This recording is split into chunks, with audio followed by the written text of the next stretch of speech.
Rants. I'm just Mike. That's bad karma. That's Jack. Down What's going comfortable at on, the bottom. team? What the hell? I said down comfortable at the bottom. Oh, yeah. And how the hell are y'all guys tonight on a Wednesday night after 3 hours episodes of Dynamite and Collision? Feeling a little exquisite. I feel a little Exquisite. cheated. I feel a little jaded, actually. Just a little bit of jaded. I didn't watch, so y'all are going to be covering that. But I did watch night 4 of the Best of the Super Juniors this morning, and it was the best night so far and very entertaining, unpredictable, great angle, everything. We'll talk about it later. Well, actually, you can talk about that now because that happened before what we talking about. NXT happened before that. We didn't watch that. No NXT this week? Yeah, I watched a little bit of it, and actually, I watched it, and short of the was it title difference between Izzy Rain and going against North American champion, the Goth girl. The Goth girl won. It was actually a really good match. That's probably like probably the best one of it. And everything else is Man, I'm looking at right now. I don't know the state of the way NXT is rolling. Is I just see nothing but baby faces. Like, how can I describe it? It looks like it looks like a bunch of teenagers wrestling right now. I'm like, fuck, has any of these guys nuts dropped yet? probably not, Josh. Probably Yeah, not. I mean, I'm like literally, it looks like a bunch of kids, and now we got that one big fat guy that come through. yeah, but you don't think that they're doing this on purpose in the rebuilding phase to start with all these happy baby faces, and then not No, only it's somebody, I'm not talking about like baby. I'm talking about literally, they look like children. I mean, they it's like will. it's like what? Like I said, I think I compared it last. I think I said it last week. It looks like I'm watching old episodes of 21 Jump Street. Oh, I never thought Evil, not Naru. Well, What's his name now? Naruko? Yeah, no, I never looked at him as a child, or Mason Rook, or no, 80s, it's everybody. It's everybody else. It's or every. 80s punk rocker girl, or I mean, that's just there's some people He's in there that calling. don't look He's like shit. calling like mainly the whole roster. Like 90% of the roster is all kids. Yeah, and that's Kids. why I was saying before I was so rudely interrupted in my best Joel Gertner that you don't think they're doing that on purpose in the rebuilding phase to see if somebody don't cut it, we'll get rid of him and no one's gonna remember him, and B, let's see who can get over and we'll turn heel. You know what? Honestly, I'm looking at it, and I don't think a lot of these guys are not gonna make it. That's why I think they're doing it now. They also want to bring in the younger kids to train them in that WWE style, but I think it's a trying out period, and they already know the new format. If you don't make it on the main roster, TKO's like goodbye in under a year, or we don't care about you anymore. Shawn Michaels is giving these kids a shot, and if they don't cut it, he's gonna pull them off TV, and they're gonna go bye bye or go to that. What's the developmental below NXT? Evolve. Evolve. Well, that's something else too. It's something. It's got a WWE name or whatever. LFG. LG, LFG. LGBTQ, what, LMNOP, whatever. Where the Looking legend. Undertaker is supposed to be training people. Oh, Undertaker's working with AAA. Yeah, No, yeah. it's Bully Ray and all them other cats. They're like legends.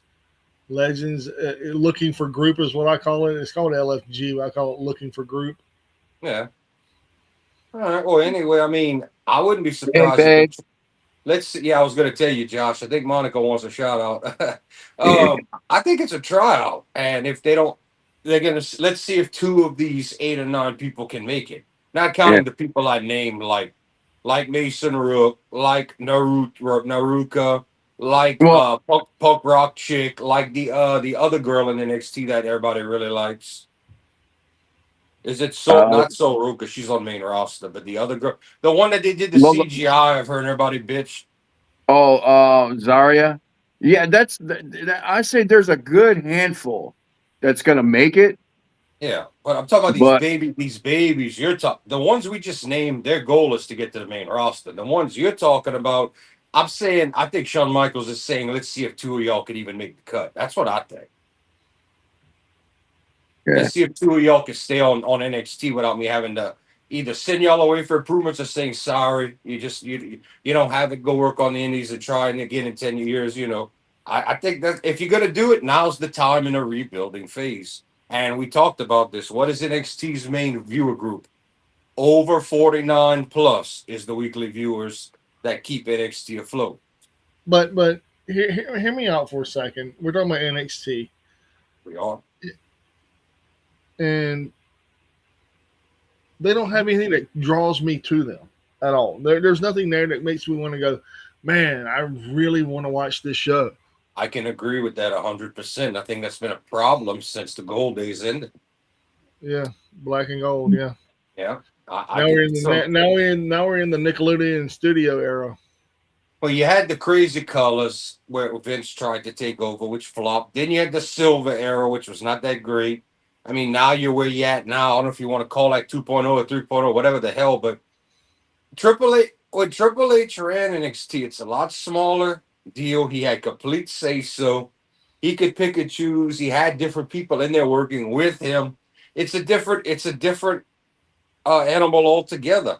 Shawn Michaels looks at things. He agrees with Triple H, but he looks very different. Shawn Michaels is more looking for that breakout promo guy than and someone that could sell good than the overall biggest draw. Remember, he thought Velveteen Dream was going to be the next it guy, and we know and due to he we know was, well he we knew due was. to circumstances. We knew due to circumstances after a while that wasn't going to happen, but as to me 10 20 years ago, especially, Velveteen Dream would have been nothing more than a disco inferno. Something he Velveteen Dream was a young version of, not in the same way, but the same thing as a Dalton Castle. You can't take your eyes off of them Oh, I give because you of that what one. they do. I Don't, can support that. I can support Downton Castle, but Disco Inferno, oh, Jesus Christ. Well, no, I'm saying if Velveteen Dream would have been in the business 20 years ago, you know what he would have. Here's a better one than Disco. Kiwi, Lodi. When Lodi tried to play the gay guy that would lose his temper and what that he would be, or the artist formerly known as Prince Ikea, as in drawing no numbers and barely any flies even. That's what it would have been 20 years ago. well, If you he was the artist formerly known as Velveteen Dream. Well, see, but in the same breath, if Velveteen Dream would have been a 1999 or a 2000 wrestler, he would have not got over like a Gold Dust. He would have been a weaker version. The only reason it works today is people like the more androgynous, the crazy character. He's small. He's not a big guy, and whatever he did, you kept eyes on him. That's what Shawn Michaels saw. Plus, he did like the business, and he was athletic. I'm not taking away from his in-ring talent. But a gimmick like that would have been, and you got to remember, hate him as much as we do. Disco Inferno in the late '90s with his stupid, he still has one of the highest rated segments in WCW history. I always thought it was the dumbest thing in the world. The whole crowd's doing the damn disco thing, cheering him on. I'm like, this is a joke. So yeah, Velveteen Dream would have hoped to have been a Disco Inferno in '98, '99. Do y'all remember Orlando Jordan? Yes. Okay. Never Velveteen moved, Dream. never moved the needle for me, and never even cared to keep eyes on him. Velveteen Dream is and was a better version of Orlando Jordan. No way around that. Orlando Jordan was just get off my TV, almost like Sonny Kiss was before Tony Khan realized I do need to get him off my TV. Sonny Kiss. I'm not taking nothing away from the guy. He wants to be labeled as a Wrestler. gay wrestler. Yeah. I mean, Yeah, the problem is he's not good. he ain't terrible, man. Yeah, but he ain't great neither. Yeah, he good either. Yeah. But yeah, he could still make money on the indies, which is a good thing. Which is a Can great. he really? Yeah. Short of going work with somebody like an Effie to help get him over. Is that dude must see enough? To me, he's not. No. No, he's I not mean, must see enough, but I mean, he wrestled in Hood Slam. He's wrestled in GCW, TNA. Oh, okay, but to me, if you put Dalton, I know Dalton Castle is older. You put Dalton Castle on my TV, I have to watch his antics. You put Velveteen on TV. I was watching I wa- NXT and I had to watch his antics and his I had to watch Orange Cassidy. You put him on my television, even though Tony Khan had overused him almost at one point. I wanted to see and watch everything Orange Cassidy did. Orlando Jordan, it was cringe. Get off my TV and fucking this guy. I just Sonny Kiss. It's like, bro, you bring nothing to the table. Like He's a get try off my hard, TV. man. He's a try hard. He's a try too hard. He tries too hard to be so gay that he's overly gay. That's not the whole price. It's not that is a turnoff. But I'm only one person. The in ring talent is not. I will watch an Effie match any day over that. Effie is more entertaining and a better wrestler. Mhm. I'm not trying. I'm not. I am only me. There's a huge world out there. If somebody's into that kind of character, that's fine. If I'm not, but be a good wrestler or do something where I can't take my eyes off. Velveteen Dream, when he was doing the Aleister Black thing, I was watching it. I watched Yeah, after the yeah. bell. I watched before the bell. I didn't get out the room and go anywhere. I was invested. Because you wanted to see what he was going to do. But he was also a great in ring worker, and they worked well together. When you have somebody that can go in the ring and has a character, you've got a good, and that's what Shawn Michaels saw in him. When you have somebody that's not good in a ring, plus I find his cringe, that's very bad. I mean, Sonny Kiss is only here to Enzo for me. Can y'all see this? Can y'all see? Not here, here. Shit, Like I'll put Enzo above Sonny Kiss. Enzo is right here. Enzo is right Enzo, here. Sonny Enzo's Kiss is above a right lot here. of Janela's right here. yeah, All right. see, bunch of those guys though, man, can go. Like Janela can go in the ring. Enzo, not so much in my opinion, but Enzo is a great mouthpiece. Enzo is someone you need on the microphone. Enzo is someone that could be a manager for a big Kaz or if someone of that caliber. He's not a tag team wrestler, in my opinion. I know that's what he was signed up to be in the early days of the Black and Gold, but let's just call a spade here. Enzo Amore is and always will be second fiddle to Big Cass. Well, He was that's the never. that's the whole reason Vince was like, bring him up to the main. Vince put Kaz in the main event right away in the Balor era when Balor was champ. I mean, Vince wanted the whole. What was Dollar Tree's faction where Swerve and all of them? Dollar Faction or some shit like that. I don't The know. whole reason Vince cared about yeah, Triple H saw Swerve could be a star. Vince wanted Bottom Dollar, another big guy. That Vince was always about, ooh, new big monster, new big shot, Omos. Yeah. I mean, Where and he's look today, Pritchard and them, Hikaleo, who is sorry, all the years of training, he's not great in the ring. What's up, Anthony? Hey, Hikaleo or Tala is not good in a ring. He's yay better than Kali. And they sent him down to the old ROH for like over 2 years to get better and brought him back to New Japan. And it's like, bro, you look the same. You're doing the same shit. Like, I understand big men go slow, and that's what WWE likes.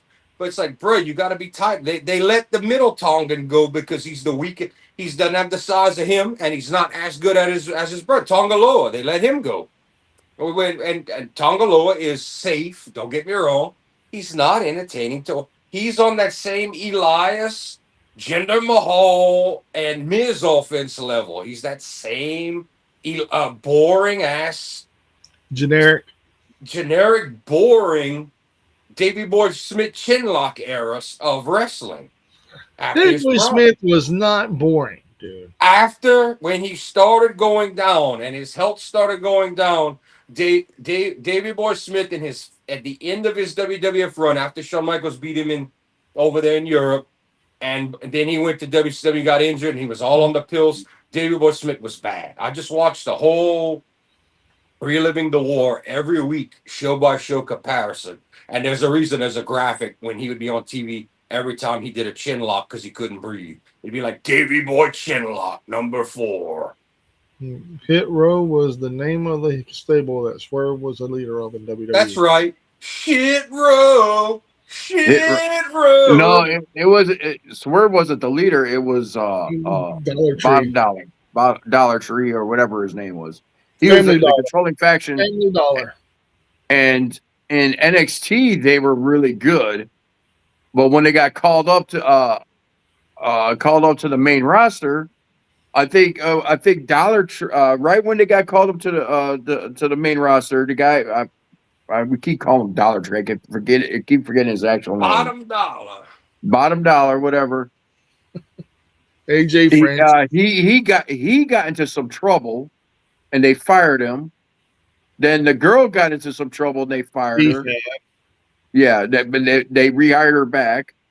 Then then they let Swerve go because he was part of all that faction and is like, oh, if they're doing that, he's doing that, and he let him go. And that's the reason why he joined AEW, because you know what? It's like top dollar. There you go. Then that's the reason why he joined AEW, and look at him now. Yeah, look at him now. That dude is the equivalent of the Hawk Tuah girls Bitcoin, a scam. Who? Who? Hawk Tuah? No, Swerve. No, bottom dollar. Oh, I'm talking about Swerve. yeah, dude, No, I'm talking about no. I will not criticize Swerve. Bottom dollar. Yeah, Oh, bottom dollar's down in TNA, and now he's like 30 cent. Not even 50. He's 30 cent. he's pennies, nickels, dimes. Pesos. Pesos. Damn, that's a half a penny. Yeah, dude, that's even worse. Drop it down low. Jesus, man. Yeah, he went from top dollar to the peso. Nothing is worse than you have a shitty. I don't care how safe you are. You have a shitty offense of punches and kicks, and just working basic bump, bounce off the ring ropes, overhead snap mare, or forget like a gun wrench like flip over, or arm drag. If you can't even get that right, and it looks Elias Miz or Jinder Mahal, and when you can't get that right, bro, you have failed as a pro wrestler. Because that's like you learn how to take a bump, and you learn how to run the ropes. Then you learn how to do the basics and how to plus your conditioning. If you can't get that, that's what NXT teaches you before you get on the damn television. If you can't get that right, and you're on a main roster and it's not believable, get the fuck off my TV. Yeah, I think Anthony's right. I think the ruble is worse than the peso. Yeah, What the hell is India money? Rupees? yeah. What is lower than a ruble? It's Turkish lira is well, at least at one point in time was very low. What was the money in Euro trip where they went when they went to Eastern Europe?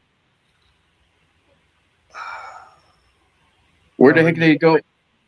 I forgot where they went. Where like a penny was like $1 million or something like that. I remember in the late 90s, like now around 99 or 2000, 1 million Turkish lira was not even $30. yeah. Because I remember Howard Stern was trying to get the girls to get naked for 1 million Turkish lira, and the hot ass blonde actually went to law school, and she was like, "What is that? Like $30 or $27?" And they went after they left. She was like, they were like, she damn near got it on the money. Just guessing. That's why Obafemi is getting fast pay or fast tracked the way he is, because he was able to pick up everything quickly. True story. Yeah. But we also got to give it to him that he has the physical physique. He looks intimidating like a beast on television. He's got all the Goldberg traits, and he's a better wrestler. So that's a positive, right? He's what they wanted Ryback to be, only he's physically more impressive and already a better wrestler. Yeah, Ryback was green as shit too. Yeah, Ryback was. There was a reason the people were chanting Goldberg. I mean, it was a damn near copy when they brought him up first time and put him on the Feed running. me Me more. more and all that stupidity he was doing and all of that. It's like, yeah, Ryan Reeves, we know who you are, Skip Sheffield. Ryan Reeves. Skip Sheffield is what he went by. Motherfucker. Ryback. Never forget that CM Punk at one time in history was a heel, took over the Nexus and was beating people up like him and Bray Wyatt before they were their characters. Never forget. Yeah, true. Never forget. Yeah. Well, I mean, it's Husky Harris. Big Cat Ernie Ladd. I was I was not around or alive whenever Big Cat Ernie Ladd was around. I did, however, see him in WrestleMania 1, and that was the last time I seen Big Cat Ernie Ladd. It was the last. I think it was the first and last pay per view he was on. I think there's more. I think you have more upside for Obafemi than Ernie Ladd. To be honest with you, dude. Yeah, that's a little bit before my time. Shit. I think when I started wrestling, I think that's when he pretty much stopped. Mm-hmm. Like I said, he was in WrestleMania 1. For me, at this point, even though he's still kind of green, but he technically graduated NXT, he's been called up and he beat Brock Lesnar. If I could combine it doesn't have to be identical. If I could combine the presentation and the vibe that Goldberg gave off with the then athleticism, maybe not all the way, but to a wrestler the level of Mike Awesome, you combine that, to me, you have Obafemi. Yeah. Yeah. I agree with that. Now, I totally agree will with that. we see Obafemi dive over the top rope over the first balcony? Maybe not. But if we could take the power and the athleticism and the wrestling knowledge of Mike Awesome and put that with the presentation of peak Goldberg, like 98, leading up to the title, you combine that and you turn him black, you got Obafemi. Mm-hmm. Which is not a bad formula to have. Yeah. Great But we're going way off talking. We kind of went sidetracked from NXT, but like I said, not really. But get back to what I was talking about, like NXT right now. As of right now, all the up and comers that is coming up in the NXT world is like they just look too babyface, like they're like recruiting kids from like we're straight out of high school. Right, but Josh, what is going on in world culture right now, especially in the U.S.? What is the it look? What are all the women after? The young-looking, smooth-shaved, baby face, less masculine men is the trend. So as much as we're getting older, they get younger. The trend right now in the big cities and all this stuff is these. It's not like back in years ago when the young girls went after the 40-something, 50-something year old men because they had money and wanted to be with them. Now it's everybody looks younger, lives longer, has more makeup, more cosmetic stuff.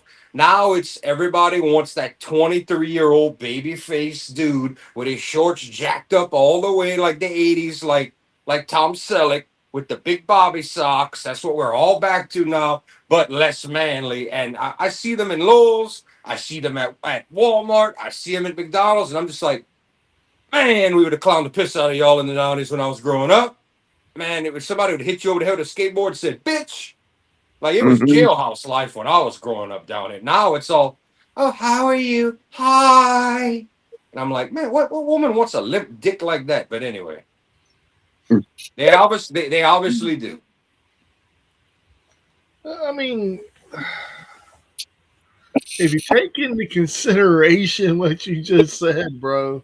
Yeah. Oh man. Everything I said is true. Right now, in popular culture, in the majority of the US, you have Tay-Tay ruining concerts and venues for pricing and everything for all of us, destroying pricing. You have the whole online community and everybody wants the beta male now. They don't want alpha male. Do you know why that is, though, man? Because everybody's afraid to say the 2-letter word. You No, think? dude, everybody's afraid to say no. It's like, hey, Josh, can I get that hat from you? No. See how easy that was. See how easy that was. Yeah, So that's wild. no, that's a 2-letter word. Fuck Yeah, you. that's a wild. Hey, my favorite word in the English language. I have two. One is shit and one is no. That's my favorite Yeah, words. yeah. I mean, but if you look at it the way the world is right now, everybody's afraid to say no to the higher prices.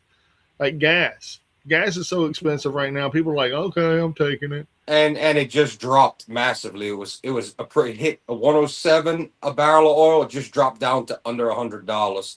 But amazing how presidents don't control gas prices. But right before the Republican vote that happened this week, prices soared sky high and stayed sky high, and all of a sudden magically they're down. It's amazing how that happens. It's amazing. Mm-hmm. Amazing how that happens. Because they want it to feel like it is the president's fault. Exactly. And while they do that, the people that have the big stocks and shares and all, hey, I'll sell this, sell this. They make their deal while y'all are sleeping because I'll watch the market. Same thing with silver and gold in the stock market. Well, you can't have the stock market open tonight, but they quickly do a turnaround, fix the prices where they want, get all the shit sold, buy, and then by the time y'all wake up, everything back where they It, want. Greed, it, greed is and this, whether we want to call it a war or not, we have a war conflict going on. We do. Greed from people when people are in need and is horrible. And one of the best way to show that off is look at airplane flights today. They know you need it. They know last minute they're gonna jack the price of the holidays. Just like a big event around a hotel, the prices go up. Greed is a motherfucker, bro. oh man, dude, here we coming on this weekend is Memorial Day weekend. So yeah, I mean that's what it is. People don't want to talk about it, but that's what it is. Hey, So when is tax free weekend, brother? What holiday is that? Labor Day weekend?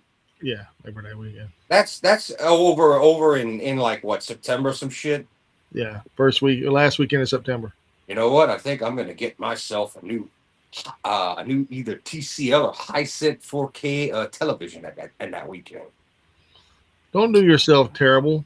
Get yourself a good TV. Go get you a Samsung or an LG. Bruh, I stood it. I have went in that store multiple times, and for the price and the gorgeous look, that TCL looks like liquid acid compared to all that, and that's why it keeps selling out. That thing is not only at a good price, that TV outshines all the rest. It just looks so good. I don't know, man. I bought my And woman. LG, by the way, is the second bottom of the barrel, dude. I had to tell my friend who used to work at Cons that LG is only above the Walmart brand own. LG is not a great thing. The fuck? What are you Vis- smoking? Vizio is above LG today, and I ain't Oh my saying god, dude! On that note, you were getting muted for at least 5 seconds, brother. I'm bro, sorry. I don't know why you lying to yourself. I can't have it. I don't know what the fuck he's smoking. Video? LG Oh, no. LG is not a big fancy. Samsung is still the best, but you're gonna pay a lot more money for it. But dude, the most affordable TV you could get if you don't buy the Walmart one, you buy the online that has all the bells and whistles is a Hisense. They have moved up. They have for video games, for LCD, for everything, and for about Well, 600 something you get it versus the $300 one. But it has all the bells and whistles to last you, and it's just as good as a Samsung. huh? Hisense. Man, I think you are. What the fuck? Yeah, I'm agreeing with Big E Mark here. What the fuck are you smoking? I don't know who told y'all LG. LG is like the dollar store brand officially. I don't know who told y'all that. Huh? Don't know who lied to y'all and told y'all this. What? Yeah, I ended up. I just Do bought a me walk. a favor. Do me a favor, Jordan. Walk into a Best Buy and say that shit. I wanted to see the look on their faces I'll when you slap them say that because shit. I will slap them because I just bought my old man a washing machine, and the most affordable one was an LG, and I've never seen a washing machine work like such a piece of crap as this. Oh, I'm dude, disappointed. the LG washing machines are trash, bro. They're trash. I got I'm a talking TCL. television. I got a TCL in my living room. What, television? You have a washing Yeah. machine in your living room? Damn. No, TV. Yeah, but Josh, answer the question: is it better than LG? Yeah. I mean, it's No, good. Is it better? it's a good television. I'm not Bro, gonna they sit have You there and know what? say they have an I can't. L. You know what? Honestly, I can't compare it because I never had an LG. Well, I went bro, in. I was in. I've been going in there every week in Walmart because I got to bring the old man shopping. And there's an LG don't L. even sell good at Walmart, bro. They don't even sell the good TVs at Bro, Walmart. they have a Samsung, an LG, a TCL, a Hisense, and an OWN. And you know who This looks the man best? talks. Every Ladies and time I go gentlemen, in that store, you know which TV looks like I can eat it? The TCL. That's why they're convincing me.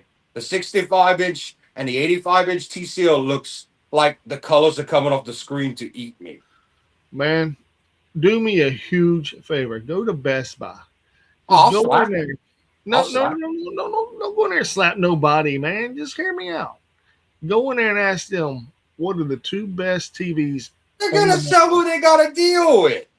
Dude, they got 1,400 million different deals. They got Hisense, they got TCL, they got Toshiba, which is garbage. They have Mitsubishi, which I don't even know why the fuck Mitsubishi even makes I TVs. was gonna get ready to Then say you're that going to, exact same question. and then you're going to have Sony, and Sony makes a great fucking TV. But the price is insane. Sony makes a great they do make great TVs. And then you got LG and Samsung. LG has a thing called OLED, bro. OLED. You know Yeah. what? Yeah, that's not bottom barrel bullshit. No, That's but top it's not the level best. shit. It's not the best looking OLED TV.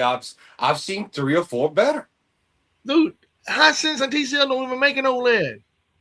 Samsung is still in the lead out of all of them, and Man, whether you that like it or not, QLED, all televisions and all PlayStation, Xbox, all have to have Samsung manufactured parts, and cell phones.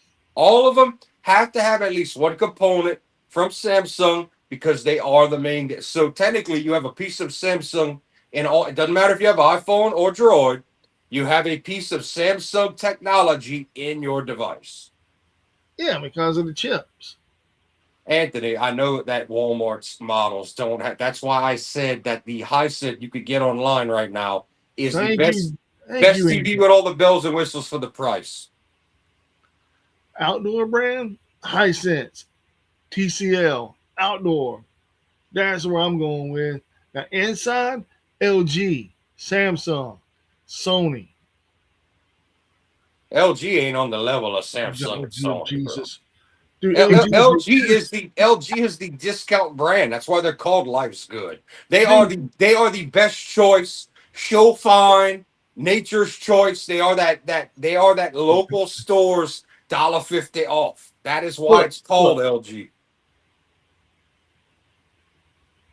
And LG does do exclusive deals with these places like Aaron's, like a Collins, like Best Buy. They do get a bulk discount by dealing with these stores. So, oh yeah, sure. If you don't have $1 million to buy the Sony or the what you call the Sony or the Samsung, oh sure, LG, yeah, we they're not gonna tell you we get extra commission on that.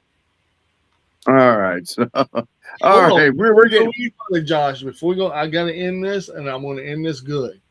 LG is the first television to come out with the OLED technology. 2 years later, Samsung made it QLED, and then also Sony makes an SLED. All of these are continuations of the original OLED technology. And the only reason that Samsung outsells LG is because of that name Samsung. Also, on that same token, Sony outsells LG because of their name brand Sony. I don't honestly do not believe that Sony outsells because of their price. I think LG outsells Sony. But it's still a better TV than TCL or Hisense. I don't know, bro. I never believed in TCL till I saw it with my own eyes. That Oh, thing looked TCL like is a a good liquid. TV. TCL is a great TV, but it's not an LG. Vizio The is better than LG, the TCL. LG next to it looked like I was in an old school 1989 faded movie house compared to that TCL. Well, I mean, sure. I mean, if you're looking at one at Walmart, I mean, I'm being honest. Go to Mhm. look at one in Best Buy.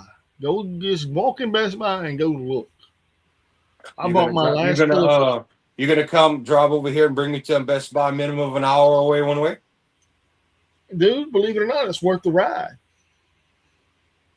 It's worth the ride. Yeah, you got to pay double for the TV. Not necessarily, Jordan. I paid $450 for a smart television back in 2015 whenever they were fucking 8, 9, Yeah. 12, 15, $1,600, and it was That an old the old LG. TV I have in my living room was 10K originally, $10,000. When my cousin bought Bedroom? it. In your No, bedroom? the one in my living room over here at my house when my cousin bought it before he gave it to me when he bought it 10 plus years ago was like $10,000. It Yeah, was man, they're expensive. yeah, it was the best TV at the time you can get. Of course, it's outdated now, and I need to get a new one. Yeah. LG is where the money's at. I'm gonna be honest. The last television I bought was a Vizio. Vizio is a good TV. Vizio, in my opinion, outdoes TCL. It outdoes Hisense. Vizio is a great television. You can't go wrong with their quality. Even though people compare it like, oh, dude, that's the Walmart house brand. No, the Walmart house brand is ONN. Yeah, Yeah. but that's shit, man. That's god awful. I'm not gonna lie. If you buy a small enough, if you need like a 50 something inch, like 40 something inch for a bedroom or outside, and you don't want to break the bank, go ahead and buy an own. You know, it's going to be in the weather, all of that. Go ahead and drop the $100 or whatever and get one, or the $95. But yeah, you could do it. The own is like Walmart's like LG brand. Vizio to me is Vizio moved up a lot from where they started. They are a lot better, but they're in that ballpark of LG. Like they're in that mid range. LG's not mid range, bro. You only got like 3 TVs that are like high range. You got Samsung, LG, and Sony. They're the 3 main ones. All right. When was the last time you bought an LG again, Mike? How many years ago? You should about 10 years ago. 10, Yeah. I was explaining to my friend who used to work. She was like, well, we were at Collins. They told us LG was great. I said, yeah. They also get Yeah, but that's different though, man. I wouldn't have Oh, known. that's different. Ho. That's totally different, man. I'm not telling you from that aspect. I owned one, and it was great. 10 It years was ago. easy to function. It had the microphone on the remote. Easy to function. Smart television. I could watch television and play on Twitter. I could watch television and play on Facebook. It was a great television. I loved it. And the coolest thing about it was I could also like watch 3 different screens at one time. I could watch television, play video games, and check Twitter all at the same My time. old last TV I had before this that had the big What's up, light, Tyler? the big light you would put in the bottom that would work like a projector for it. I could split into that. This thing was like from like 2000, if not before. You could whenever smart TVs came out, or this wasn't even a full of smart TV. It ate an SD card. No, I had 4 screens with 4 different football games from that old thing, bro. Yeah. Yeah, I could do split screen and have 2 things going, or do the 4 screen. I mean, and that's old.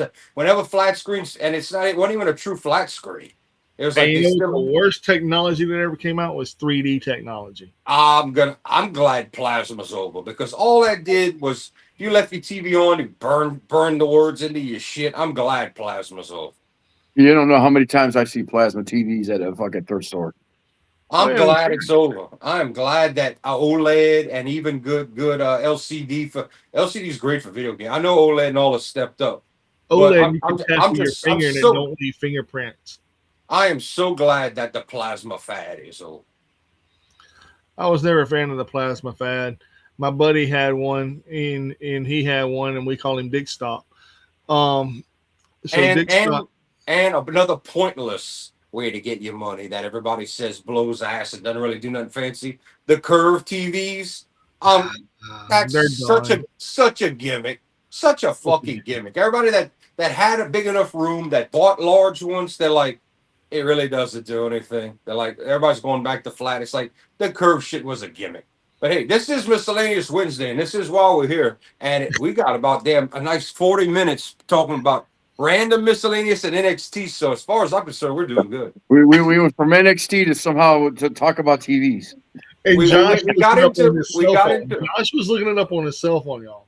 We got into real life. We got into what's going on in the world. We got into product. I mean, hey, it's Miscellaneous Wednesday. We're just being real for you people. Why? Because we love them. Not really, but we do.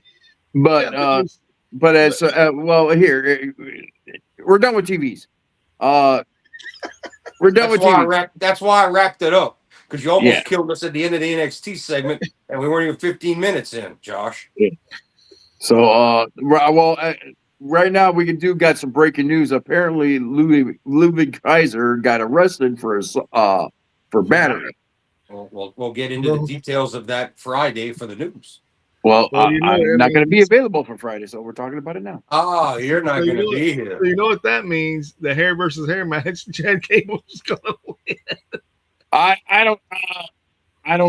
Oh shit! The mask versus mask. You mean? Yeah, dude, that's No, gotta happen. whoa! I Bro. got no. I got an idea. We had 4 El Nacho Grande meals. We have 6 actually. They're gonna get the best in-ring worker that built closest to Kaiser, put him in Kaiser's spot.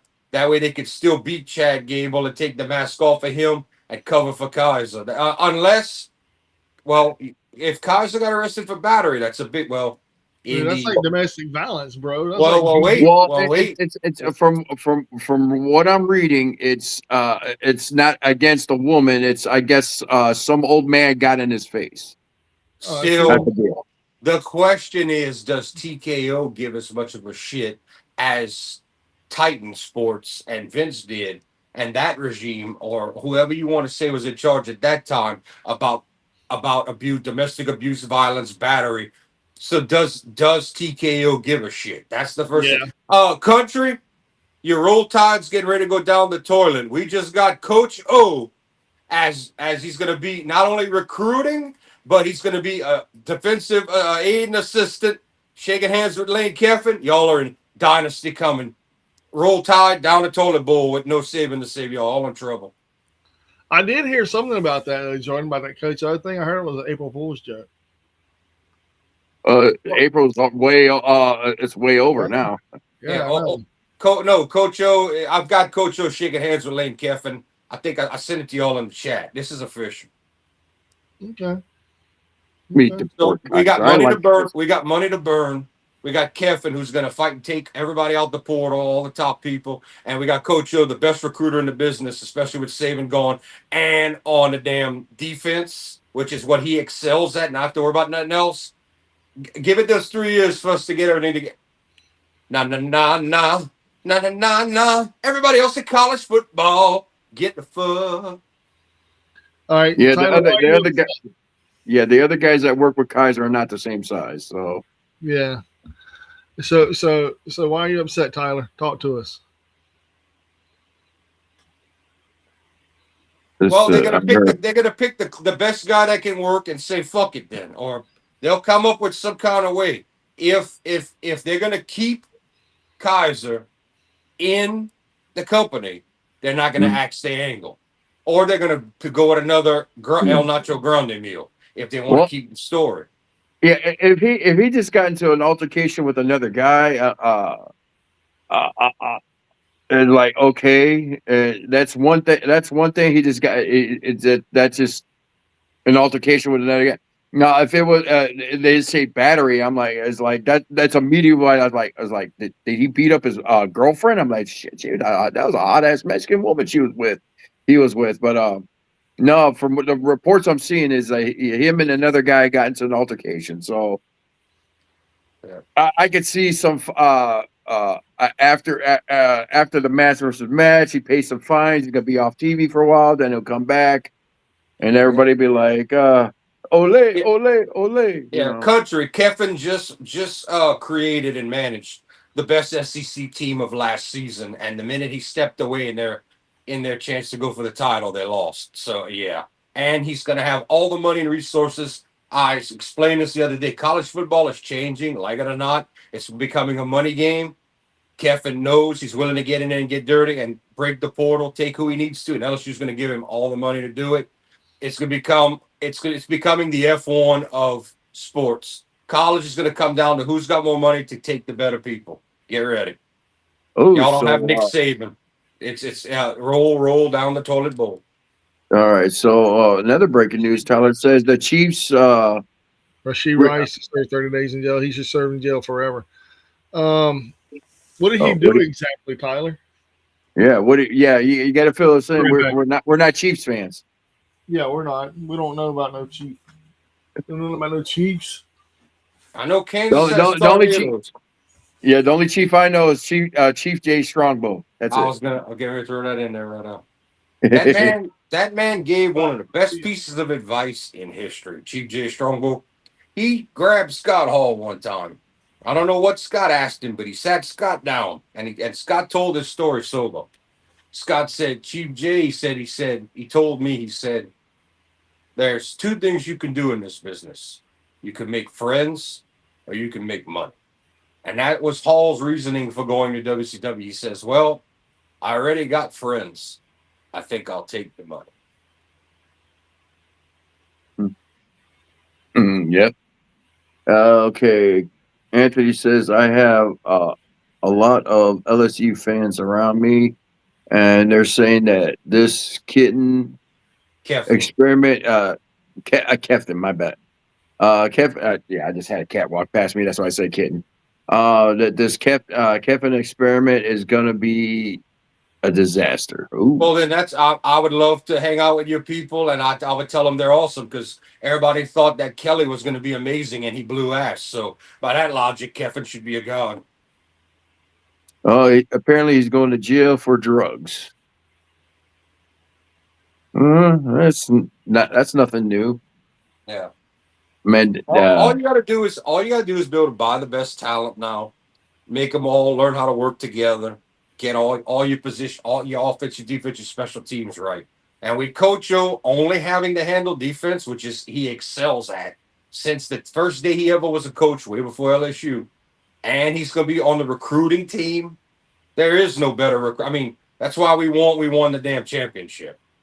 And I told everybody laughed when I said he will beat Nick Saban and he will win a championship before he leaves. And he did it in year 3. And that was my estimate was year 3. And that's exactly what happened. So yes, I got it right again. Just like the year I bet that Georgia would win it all. And everybody, oh, Alabama. And they stomped Alabama in the championship game. I said, everybody in here, I drink Heineken. Y'all know the bet.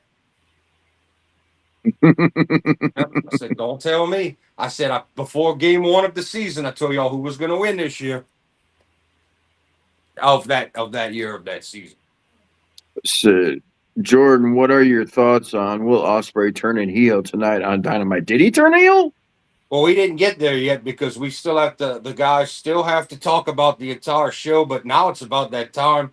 We talked about NXT. We're gonna wait for Mike to get back. I think Mike wanted me to talk about the Super Junior from this morning, which was tremendous.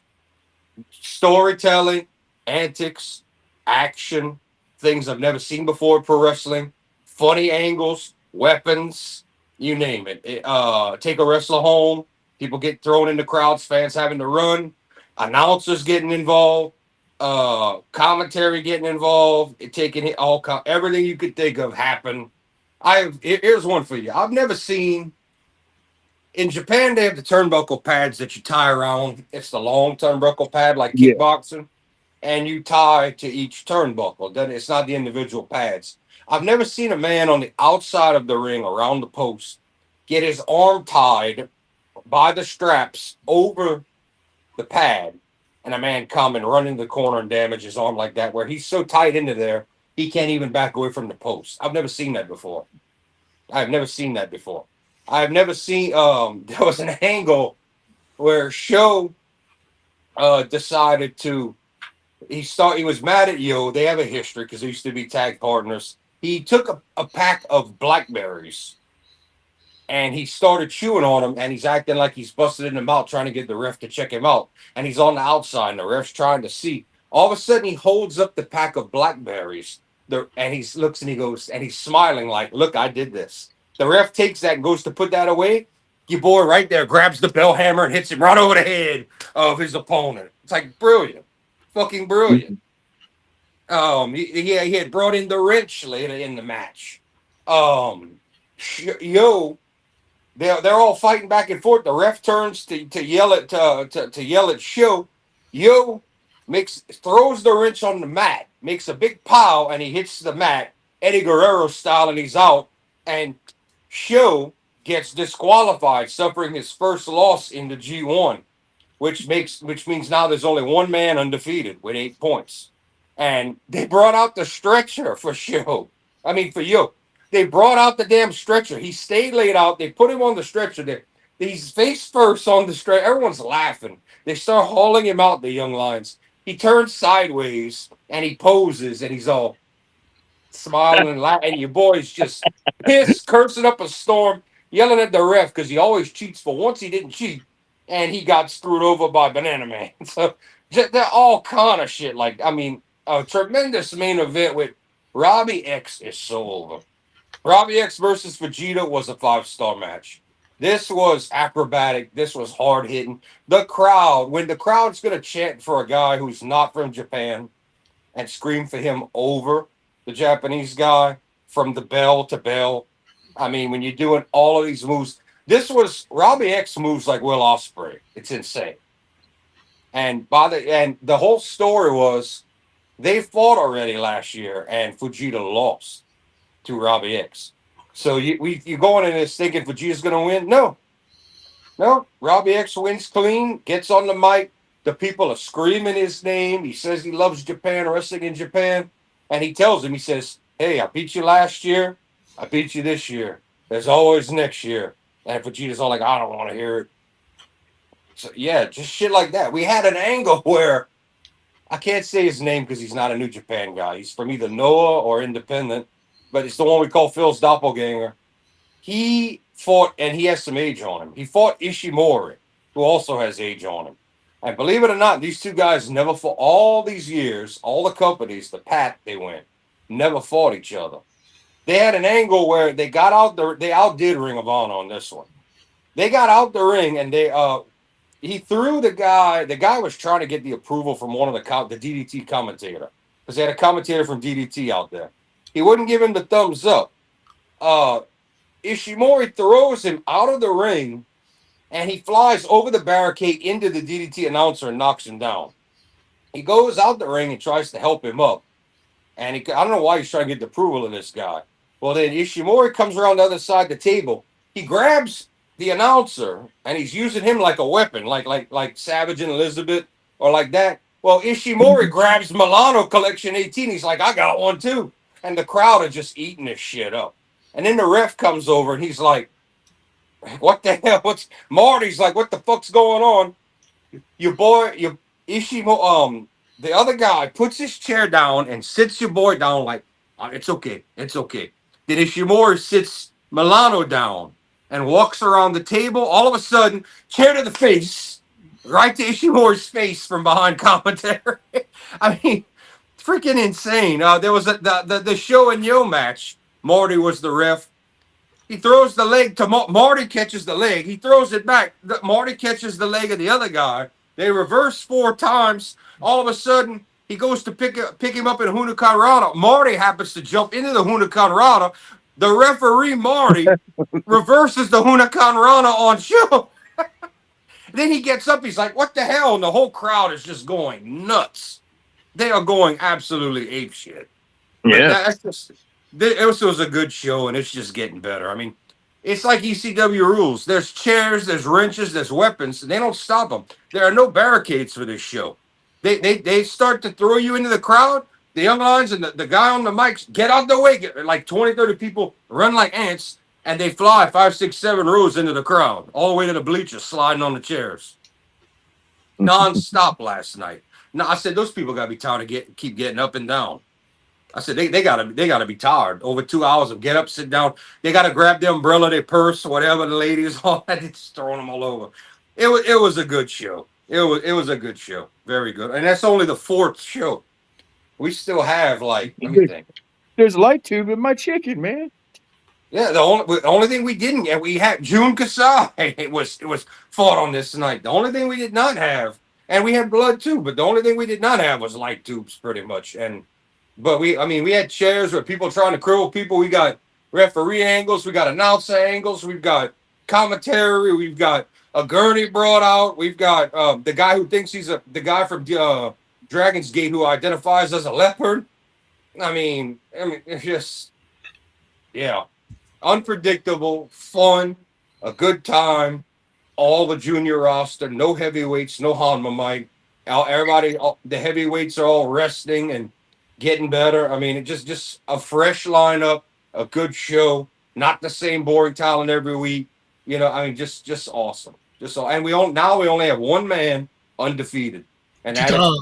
that is Teton from CMLL, and we also got a CMLL versus CMLL match.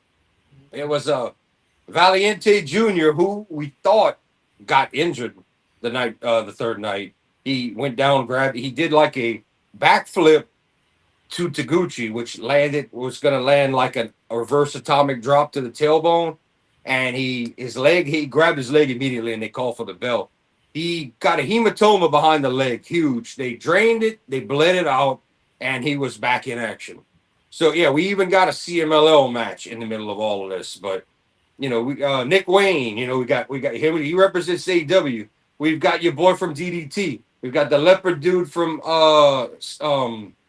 DDT. We've got a Noah guy. We've got world represent. We have Robbie Eagles, who his 8th consecutive or 9th consecutive Super Junior from Australia. Nice. Yeah, I mean, we've got Desperado, who's been like in 9 of them. We've got just a good time all around. Nothing bad to say about it. And that was only night 4. Hell yeah. Hell yeah. Yeah, and that's all. That same one low price, nothing extra you got to buy. Me and Phil watch this. We just get these shows all the damn time. It's all part of that tour. It's like by the time it's over and the whole thing happens, then I could compare it and see if it could beat Fantastic Mania, Mike. But I doubt it. As good as it is, Fantastic Mania was just firing on all cylinders. That was some good shit. That was some good shit. I mean, that is the only. We got a week of Fantastic Mania. 2 shows were not televised, so we got about 5-6 shows. Everything we watched was insane. The only wrestling show or program I have given a perfect 10 to this year is Fantastic, and 9 is like a great rating, superior, 10 superior plus for me. The only show I have given a 10 to this year is Fantastic Mania. Yeah. But it was multiple days. It was all of this talent.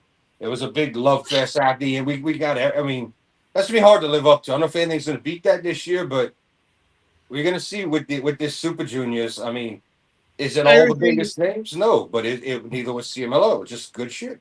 We've already been through the first quarter of the year before we even get talking to AEW. Went to the first quarter of the year. Where do you think the big 3 are ranked right now as far as content? Where do I think WWE, AEW, New Japan rank? Mm-hmm.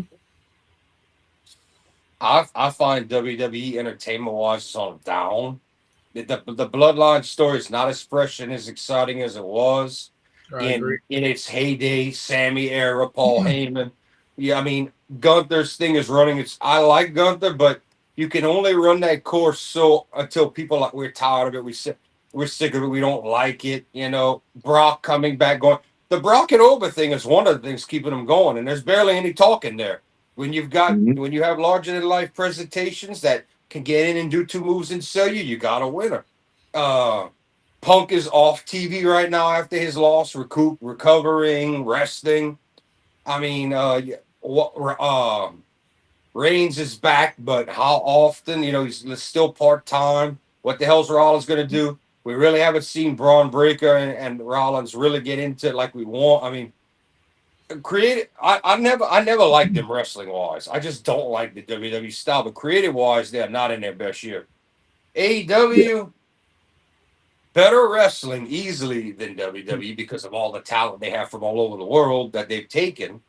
But so many people that don't get used, too many favorites being chosen above other people that could get over, some storylines that just don't make any sense. And for the pay-per-views, one, you begging for 5 matches and you get a bunch of ads and you don't even get, so you get 1 good match if you're lucky with WWE, and the other one, too many matches and just too long. I mean, I could do that once a year for Wrestle Kingdom. I don't want that more than once a year. I don't want 6-hour show. more than once a year or 2 nights. And so I mean, and then New Japan, people like to give them a hard time saying it's not their heyday anymore. That's fine, but in this rebuilding era, they're sure giving us some great action and some great story. Yeah, they really And we are. have we have a roster of returning people that are not that old. We have a new roster of new people moving up, doing better than ever. The biggest youth push and chances for these people to be on TV and be in matches ever. I mean, the grandpa squad is what they are, but they're used as comic relief. Get people. They know that they're not going in the main event. They're not in the main event. I'll take that versus and everybody being used on the card on a tour versus WWE either misusing people in not good matches or AEW giving me Tony Khan's top 10 favorite wrestlers and screwing everybody else over and just having to fight. And the other thing is you have to fight TV ads on New Japan. You don't. Yeah. That's a big difference. No edits. You could say whatever the hell you want. There's That's a big difference. And I mean, yes, it's not on our broadcast television, which makes a big difference versus, if they were, they would have to play more bottles. But still, I've seen them on television. They do good job. The one with the most upside to me that's recovering and doing better is New Japan. And I mean, Mike will tell you from what he's seen, it's definitely on the up. It makes you want to watch. Yeah. But what I'm asking for though is, what is a number rating for all three? If you want to give them a rating, The whole world's going to disagree with me on all three, but I will put New Japan higher than people will give it credit for because too many people. It's not. They don't watch, but they're like, oh, it's not good. There's no more Kenny and no more Bucks and no more Cody and no more Hangman and no more Okada and no more Ibushi. Bro, what's They've gonna been gone last for like forever? 5 years now. Exactly. But besides that, what was everybody bitching about in WCW? Oh, when are we going to get rid of Hulk Hogan and Ric Flair? And no. So make up your fucking minds. Make up your fucking minds. We got a whole fresh squad of young people. And the other thing I will give credit. Yes, there's tours with different weight classes and certain people on tours and not. But when anyone is on a tour and you're healthy, you are used in New Japan. The whole roster is used. Neither one of the other two companies uses their entire roster in a Nope. tour, let alone every show or in a series. Not everyone gets TV time. I mean, you get paid, but you don't get to work, or you make less, or you don't get. Not everyone gets that. So I think the fairest and the most reasonable and the best action to me is New Japan, which a lot of people will disagree with. I think that AEW is doing okay, but it's not their best year. But I still don't think it's their worst. I you think still that. haven't given me a number, Jordan. Well, I'm trying to reason here. I'm trying to. Well, I don't know why y'all are in such a fucking rush. We're 1 hour in, and it's miscellaneous Wednesday with not a lot to talk about. I know why y'all are rushing. So, y'all just watched 3 hours of fucking Dynamite. Y'all ain't in a rush. I mean, and WWE, they can have their supporters all they want. The in-ring action sucks 10-1. Even their main events that everybody says that's pretty good, that's like a 2 out of 10 for me compared to real wrestling. So, and their storylines are in the toilet over there. And like y'all just discussed, NXT's in the shit. So, numbers.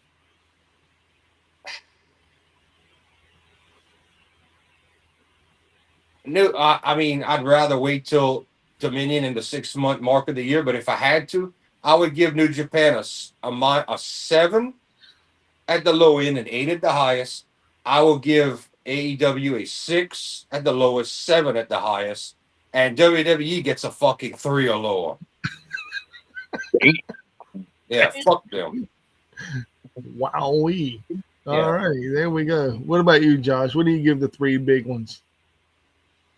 Oh, geez. Well, since I am not a regular watcher of New Japan, I really can't give a rating on New Japan. But from what I ever seen, I never.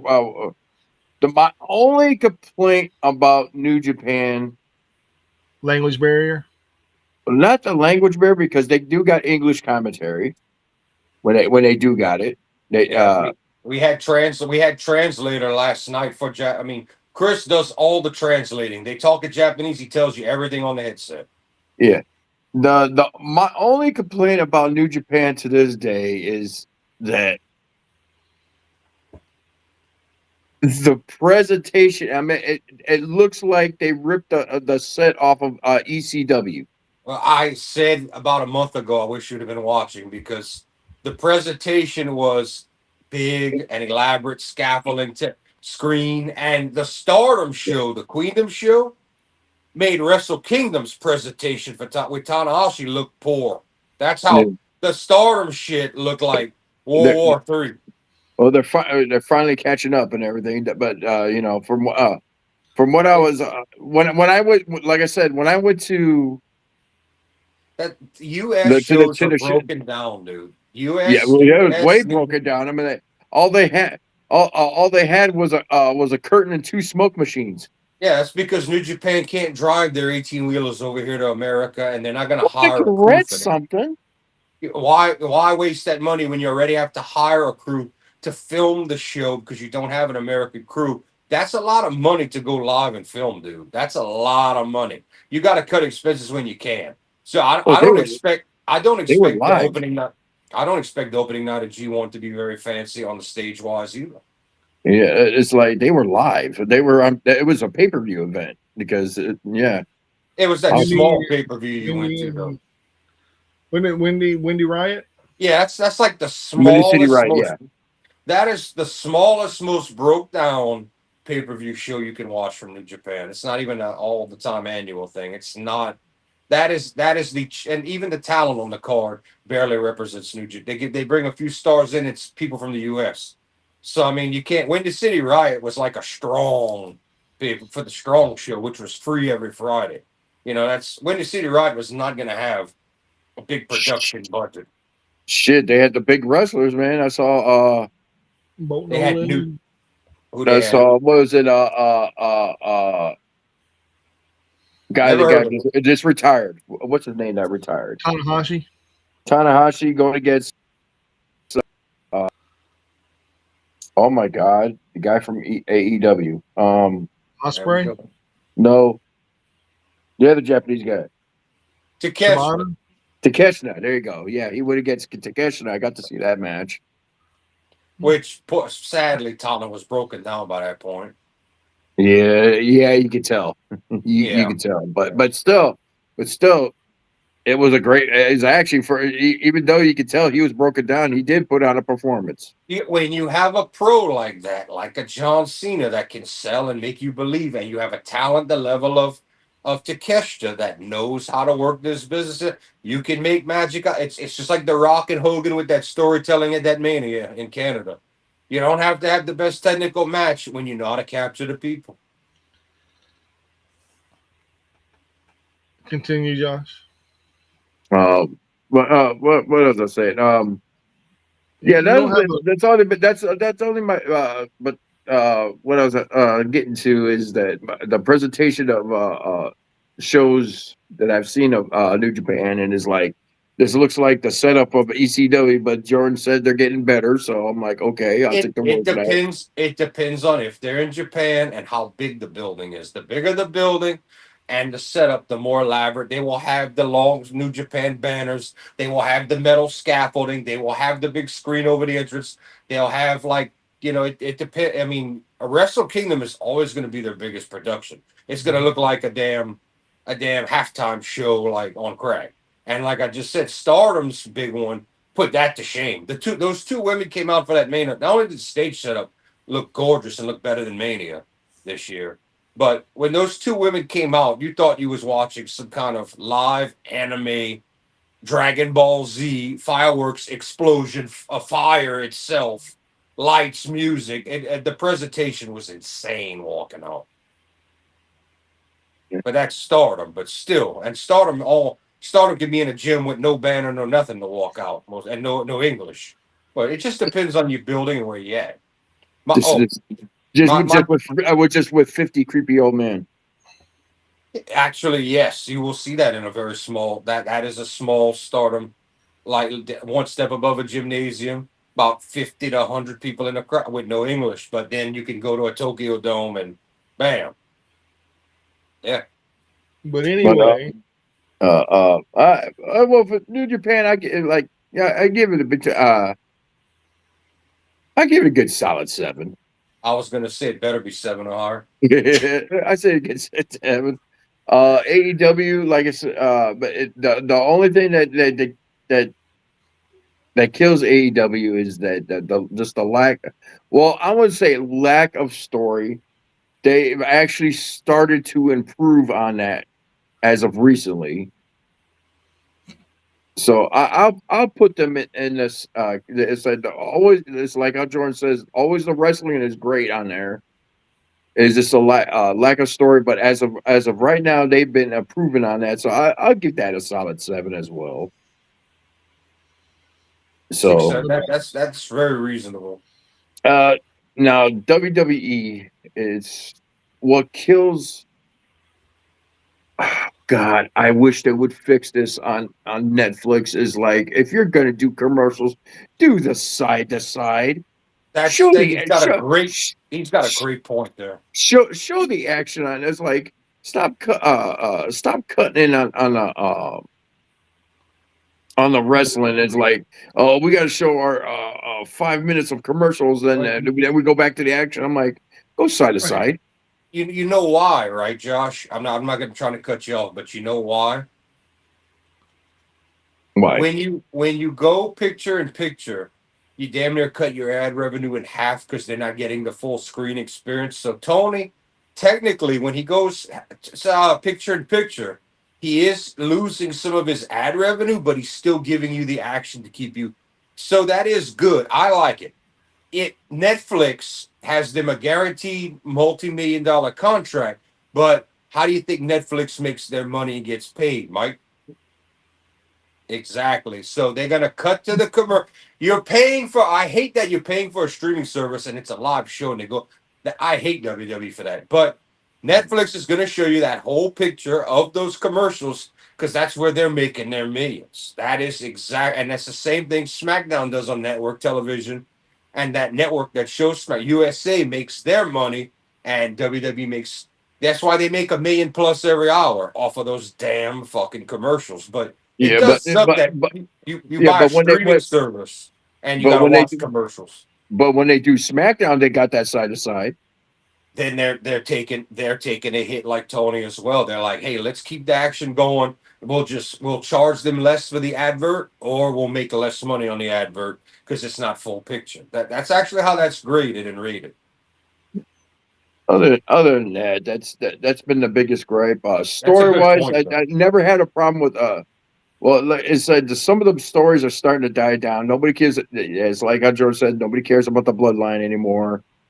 It's like, oh, okay, cousin versus cousin. Whoop de doo. Guess what? Guess what's gonna happen this next Raw or SmackDown? Roman Reigns and Solo, and someone's gonna get knocked out every week, damn near, or Fatu, whoever it is. It's the same fucking shit every. It's like, bro. Yep. And yeah, the storylines are starting to die down, and that's what always been their strongest point is the stories. But And now last year everything, they got yeah, punished for it last year. yeah. And They lost. let's see who else. What is it? The only thing that's been saving them is fucking Danhausen segments. I was gonna tell you, damn near my 3 points I gave them. One's for Danhausen, and one's for Oba and Brock, and one's for I forget, but I was like, that's where the 3 points come from. But yeah, I mean, WWE last year lost all the awards from just about everybody for not. They did not win for good storytelling. They did not win. I mean, it's and now we're looking at year two of a shit mania, a horrible location. TKO doesn't know what they're doing. They just out there to with the hand out, give me the money, give me the money. Yeah, To yeah. me personally, it looks like TKO slash WWE, whatever you want to call them, they try hard to do certain things and it just don't come over very well on television. Yeah, it's like Stop sticking your thumb in it. Let the people who know how to do wrestling angles and let wrestling promotions know not wrestling promotions I don't want to say wrestling talents. Let the wrestling the booking agents, the showrunners. yeah, that know what they're doing. Let them do what they can do But here's a best. problem. Here's a problem for you, Josh. In a world where you have a Triple H and Shawn Michaels, you also have in full power of creative, unless TKO or Triple H shoots them down, a Bruce Pritchard and a Michael P.S. fucking Hayes that still do things in the Vince way. I think that I don't know who you replace them with, but it's time for their old ass ways to go. Mm-hmm. Yeah. So you need a person in there like Paul Yeah, Heyman. yeah, yeah. well, That's he a is a big influence backstage. Don't let the on screen stuff tone it down.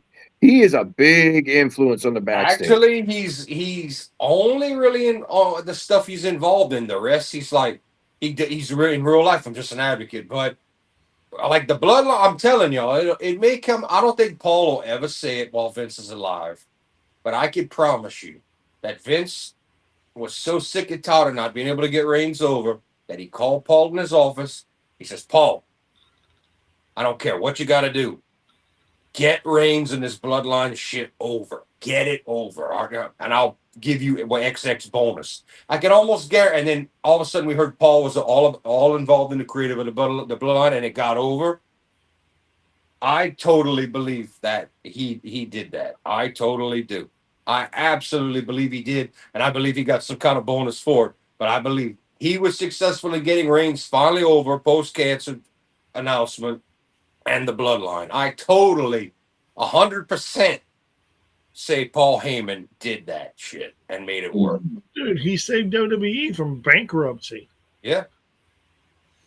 Paul Heyman, let's never forget, Paul Heyman is the one and only man that made SmackDown not only more successful than Raw, but the SmackDown 6. And Vince was so mad that he ended up canning the whole thing. And you would think you'd be happy because, hey, it doesn't make me money. All right, do it. You would think Vince would be happy. Nope.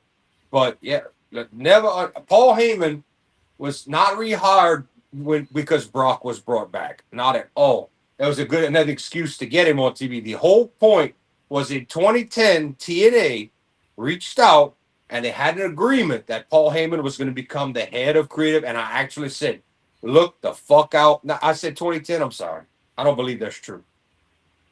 After the Hogan era, they were going to hire before Anthem. They were going to hire, or Anthem had just got it. They had agreed. Paul Heyman had agreed. Paul Heyman was going to become the head of creative, the main man, like a Scott D'Amore, for TNA. I said, now WWE's in trouble. If Paul's got a company that he can, it don't matter who's on your roster, everyone's going to have a story. Everyone's going to be made to look good. They jumped quickly. As soon as they had Brock come out on TV and F5 John Cena, the very next week, they had Paul Heyman come out. Oh, I'm the advocate for Brock and all. I was like, Vince is so desperate because he knows Paul will give him trouble that they actually hired Paul Heyman back.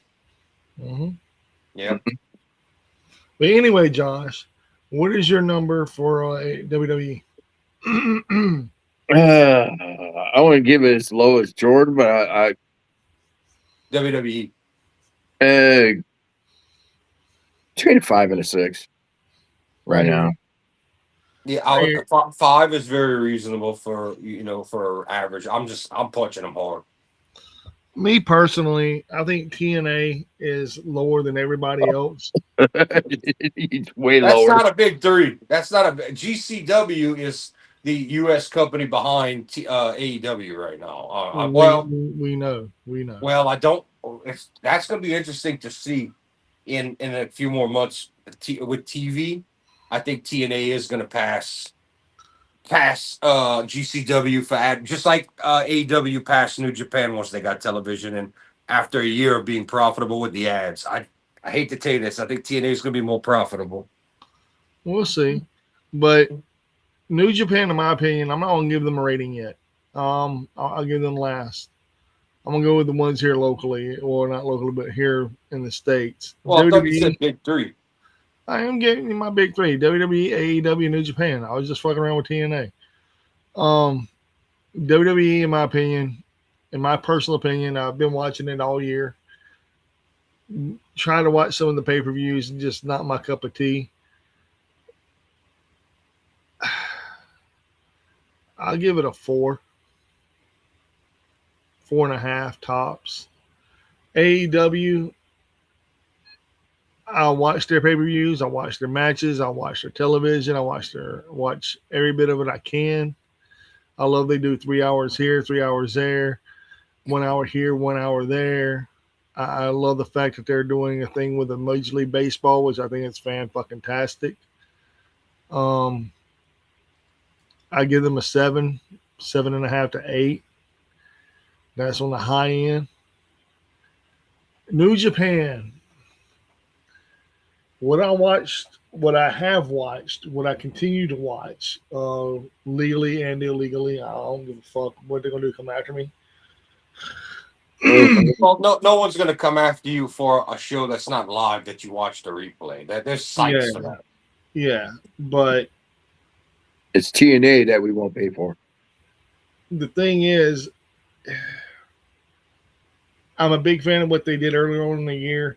I love how they got the champion who I claim to be champion, who is our new champion in New Japan. I picked him. I like him. I like Callum Newman. Well, that was not even a month ago. Hey, my point taken, Jordan. That's what I'm saying. All this stuff has happened so quickly in 4 months' time. I'm giving it as a 4 month time. I'm not giving it as a fifth and on from here on out. I'm giving it as a quarterly rating. To be honest, Fantastic Mania made it must-see TV. And what I mean by must-see TV, I mean you had to sit there and watch it and just be amazed at all the talent that came across your television screen. If I'm gonna be fair though, and as you know, I rated it high. If you like lucha wrestling and you don't care about storyline, that talking segments and soap opera, because if you do, that is your thing in wrestling, you won't like CMLL. No, you won't. And it's called wrestling.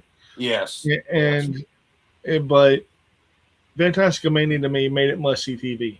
It was the highest rated show that I've seen all year. I agree, but I don't want to cut you off again, Mike. But to be fair, what does New Japan excel at besides their own homegrown talent? What does New Japan excel at out for these tours? You get something different. You get international talent. They give you a variety. Yeah, they give you a variety, but so does AEW. AEW does the same thing. That's right. Where, like, when I say must-see TV, you had to watch it. Fantastic Mania happened in February. I'll call it Mardi Gras of wrestling. It's and it's gotten better. Years ago, it was not good. And when the longtime owner of CMLL got out the company, things looked bad. Not only have they turned it around, they're more profitable than ever, and their in-ring product is better than ever. And Fantastic Mania for the past 2 years has excelled the past 5, 6, however as long as they've done it. They have outdone themselves. Right. But what I'm saying though is, I'm watching this stuff and I see this stuff, I am a huge fan of this stuff. But the only drawback to me as a fan of wrestling, when I watch New Japan Wrestling, the only drawback is not every single show has English commentary. You know that as well as I do. That's very true. The smaller show, and we got in a bit of a bind at the beginning of the year because Walker had a personal emergency. Yeah, but I'm not counting all that. You have to, because normally Walker would have been at some of these shows. But the thing is, I mean, with him not there, with him there, it really don't matter to me. Well, then that contradicts what you said about having English commentary. You don't have it every single show. Yeah, the only time you don't get it is those run-back shows, usually where it's the same matches in another town. That's when you're not supposed to have it. Well, in my opinion, it gets the same rating as I'm going to give AEW, a 7 to an 8. I figured that. But the reason why I'm doing that is because of the fact I want to see more. And this Super Juniors, I'm going to start watching. You got me sold. I'm going to start watching. Well, Like, it started out. I'm gonna tell you, the first some matches in it started out as, it's on. It felt like watching it. It was like, this guy's there, but it's building. And if they could keep that momentum, that's why I hate to grade New Japan in under a 6 month period, because the way that their company works different than every other company. Wrestle Kingdom is the end of the previous year, and the way New Japan works is everything is told in a year, and you have these multiple companies, multiple wrestlers from all over the world, people that come in and out these tournaments, these divisions, and the whole story is told from the night after Wrestle Kingdom to the next Wrestle Kingdom. Just like every tour is based on something different, usually, unless you have to do a little bit of filler. And you have to understand, Mike, there are 2 or 3 points in the year where you have, that's just where you kind of got a oh little disfranchised. We had to yeah, have 2 or 3 shows of some filler in a tour because there yeah. was nothing big coming. And that's when you was like, bro, on me every night, really? That you had to fill that in there to get to the good stuff. But you know what? Now we haven't seen any heavyweights No, you're in not action. going to because it's Super Juniors. We know that. Exactly. And you know what that does? That gives, not only does that give them time to heal up and not have to bust ass every night, that gives us a whole different crew of talent coming in that aren't in multi-man throwaway matches, that are in matches that wins and losses and numbers matter. And it gives us a whole smorgasbord of no barricades, high flying action, strong style weapons, whatever, for all kind of fuckery in this tournament. And then after that, that's over. We move on to another phase with other talent, and you may see some of these people in multi-man or defending titles. You're going to get something else completely going on after them, and then not to mention Dominion ends this whole thing, which is Yeah. like the SummerSlam of the year. So in the 8th month we'll do another one, and then the 3rd month and the in the year we'll do another one. Yeah, I did it in quarters instead of like three, yeah, 6, 9, 12. yeah, yeah. But the So, slower, usually shorter, some big storylines and some shit moving, kind of like Cal Newman just did. They try sometimes right after Wrestle Kingdom to give you this big story, this big build to keep you hooked, because they, for a few years, they would have nothing for 2 weeks after Wrestle Kingdom, not a show, nothing, give everybody time off, and they would start very drab. In recent years, they've really tried to keep you hooked and give you something to look forward to before you go into the Cup, the New Japan Cup tournament with all the heavyweights. Then you go into pay-per-views, Don Taku, first big title defense usually, and then into the Super Juniors, now into Dominion. And then we all know after that we're going into Forbidden Door and then the G1 tournament. And that's just into the summer to the fall. So I mean, if you've constantly got a schedule, and so just like Fantastic Mania's every February, and it's an annual thing. Does it affect any storylines or anything to do with the show at New Japan? No. Does it give everybody off a week? That's short of the people that went to CMLL and trained there and have ties. Very handful of New Japan wrestlers, which I was glad not to see it overbooked with New Japan. I wanted to see CMLL talent on this show. I wanted that. It's a great thing to have once a year. Yet again, it's another attraction. It's not Roman Reigns every week or Bloodline every week or the Samoan Dynasty or the Tongans. It's you get something different each phase to phase. If you like one phase more than the other, that's fine. You should be able to pick what you like and don't like. That's just the way it's done. But I like the formula. To me the hardest part for me to watch in the year is, and they didn't do too bad this year. Does that week or two where you started to get a little disenfranchised early on before Newman won the title, before the Cup, and right after the Cup, there's usually a little struggle point right there. And the end of the year with the tag league, it's something to have, but it can get a little bit. This is not must see TV. It can get like that, but everything else in the year I'm pretty satisfied with.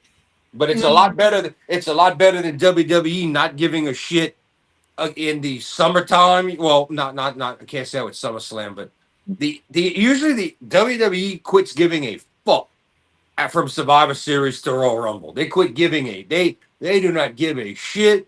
And in the spring after Mania, there's usually a hell of a lull to SummerSlam or SummerSlam to the fall. There's usually they usually have like these 3 big lulls, and they blame, oh, the kids are back at school. Oh, it's the summertime. Oh, it's the finals for NBA. Oh, it's football. Bro, this happens every year. It ain't nothing new. Yeah. Ain't All nothing. right. But let's get into some AEW, shall we, Josh? Yeah. Yes. Okay. Now you're gonna have to tell me about the first hour because I kind of missed it. Something went on, and I couldn't watch the first hour. I did watch from the second and third hour. So So where did you come in at? I'll tell you where you missed. So what was the first yeah, match you saw? what was the match I remember? Osprey? Was it? So you missed this 2 hours, bro. No, I remember the Osprey. I remember the Osprey match. I remember Willow giving her speech. That was during hour one. Yeah, I think that was the end of hour one, ain't it? Yeah. Where she gave the speech. Okay, so that's from there I watched. Okay, so you didn't see the trios match with Andrade, Mark Davis, and Ricochet, and the Young Bucks and the Bucks of Yeah, Jericho. yeah. Like I said, I was doing stuff, so I had to miss that match. So I didn't know who won that one. So fill Well, us in on that one. Andrade, Mark, and Ricochet beat the Bucks of Jericho, and all hell broke loose after the match with people from both sides, and they all started fighting amongst each other. Really cool match. I mean, it's just a filler match to get you pumped up for Stadium Stampede. I Okay. really think it. I think it's a really cool thing they did. The next match was Anything Goes match between Mark Briscoe and Tommaso Ciampa. Ooh, how was that one? Dude, that match was bloody as fuck. Mark It Briscoe was got bloody? beaten. Oh, dude, did it get bloody? Tommaso Ciampa cheese grated his fucking skull open, dude. Oh, Jesus. Yes, and Deliberately or accidentally? no, it was deliberate. Oh, it was very fucking deliberate. And then he stapled 3 staples into his head with a piece of paper. What else happened? Mark Briscoe threw him through a table of barbed wire that he stapled to. He stapled the barbed wire to the table. Oh, geez. I'm going to rewatch this match. Yeah, it was fucking brutal. It was fucking good, dude. Fucking good. There was a spot where a chain came in play and Tommaso Ciampa wrapped it around Mark Briscoe's head and slung him through a table. Yeah, it was pretty fucking brutal, man. Both men, Tommaso Ciampa reached his hand inside of a trash can and got snapped by a rat trap. And he looked dead at Mark Briscoe and said, "You motherfucking asshole." He got ribbed in the middle of the match. Dude, he said motherfucking asshole. He got ribbed in the middle of the match. That's a straight up rib. Go to reach into the trash can, all of a sudden a fucking rat trap goes off. I was like, this motherfucker, dude. This motherfucker. He was laughing. He was laughing. Dude, it was, I was like, and he pulls his hand out of the fucking thing and just slams it, like, just snatches it off his hand real fast. Because, dude, you know how bad that had to hurt, man. You know how bad that had to hurt. Bet you he didn't expect. I guarantee he got ribbed right there. That I think that was a rib. Oh, yeah, it had to be, man. But Mark Briscoe ended up defeating Tommaso Ciampa by pinfall. And then Prince Nana came out and introduced Swerve Strickland that he was going to beat Bandito at the Owen Hart Championship or Owen Hart Cup. Yeah.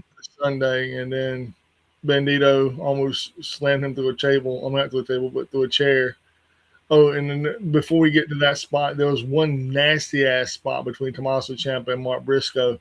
Briscoe had the 2 chairs set up like this, like the tops of them were together off the top rope, and Ciampa landed on both chairs simultaneously through the center of them. And then he got thrown through the table with barbed wire. It was nasty, bro. How they do that chair spot? You know what? I see that chair spot so often now. I was like, how did they do that chair spot without hurting them, really hurting themselves? I don't know, man. I don't know. I love it though. It was fucking brutal. And then Bandito almost decapitated Swerve Strickland as he was leaving the ring with a chair. It was freaking nasty. And then you had the Willow Nightingale saying that she has a shoulder injury and has to vacate the TBS title and be pulled from the Owen Cup. Yeah, that's breaking news right there. So Well, yeah, that's where I kind of tuned in right there. Is like, I got a question for that. All right, I'm Yeah, off camera, but I'm listening to everything. So right. y'all said Willow's injured; she had to vacate the title. We have an Owen Cup tournament already going for men and women. Yeah. So last thing you do is create another women's division or a tournament. So to what Tony Khan just picks the two women he thinks are four women, and we get a schmoz. I mean, how's this going to happen? I don't know, but I do know that Willow Nightingale is pulled from the Owen Hart Cup, and there is a question mark above Alex Windsor.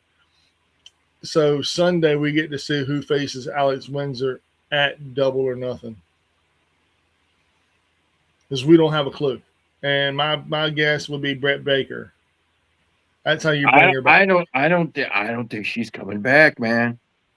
Don't either. Honestly, and if she does, would you be interested now? I mean, she's I'd be invested. no, I can't. It's like I am so not interested in it. It's not like how Paige came back. It did nothing. Paige came back with nothing at the Mania, dude. That didn't do nothing for me at Mania. Well, it was kind of spoiled. It was already said that she was coming back, so it was like it was already kind of ruined. So, but no, who am I trying to think of? She's not.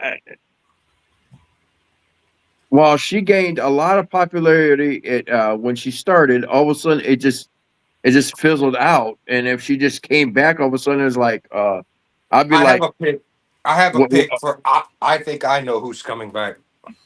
it's like where the fuck you been? I think I know who. I think I know who it's going to be, and you can put me down on paper for it. Who do you think it is, Jordan? Ruby Soho, who's been ready to return. Yeah, she already popped out her kid, and it's already been a couple And their years. restaurant's up and running. She's been cleared to retire. I think Tony's going to call her in. I think Ruby Soho might, if she's ready to do her run. I think it's going to be Ruby Soho, or it's going to be somebody already on the roster, not involved. It could be Harley Cameron. Could be. Shit. If Britt Baker ever comes back, and if she happens to go do a slight WWE thing, which we know the reason she's not going over there is she's a dentist, she's a doctor, she can't do the schedule, but she could always take a 6-week program or eight or 2-month program to build to a Mania and have that match and put over and eat a pin from Charlotte fucking Flair. One day she could always do that. She could always go get that big Sting money and do it. I do. If she doesn't do that, I do think one day she will return, at least for a spot or two or a night or a match, just as a goodbye for AEW to close out her career. I could see that. Who am I? Who's that? Just I got to think of right there. With Ruby, I was like, I follow her on Instagram and everything, and I haven't seen her start her training, so I don't think it's gonna be Ruby. With Britt Baker, I am so not interested in seeing her coming back. Oh, man. I am so not interested. It's like the peak for her to come back was months ago. There's someone that happened to recently, and I'm trying to remember who. And they finally got him back, and not AJ Lee, but there was someone, and I don't know if it was a woman. There was someone everybody wanted to return, and they finally returned, and it was like, yeah, about 2 years too late. But I forget who or what company. But I was like, it's that same kind of thing. With Britt Baker would get a pop, but is Britt Baker really going to come in here and do a 6-month run? I just don't see it. Yeah, like the time for her to come back was like months ago. It was months over a year ago. ago. Matter of fact, when she originally came back, that was a time to hit. Then all of a sudden, she just disappeared again. Here's another question: what is Thunder Rosa doing these days? She just wrestled tonight. Okay, so she's back. Are the two big women from CMLO in this tournament? No.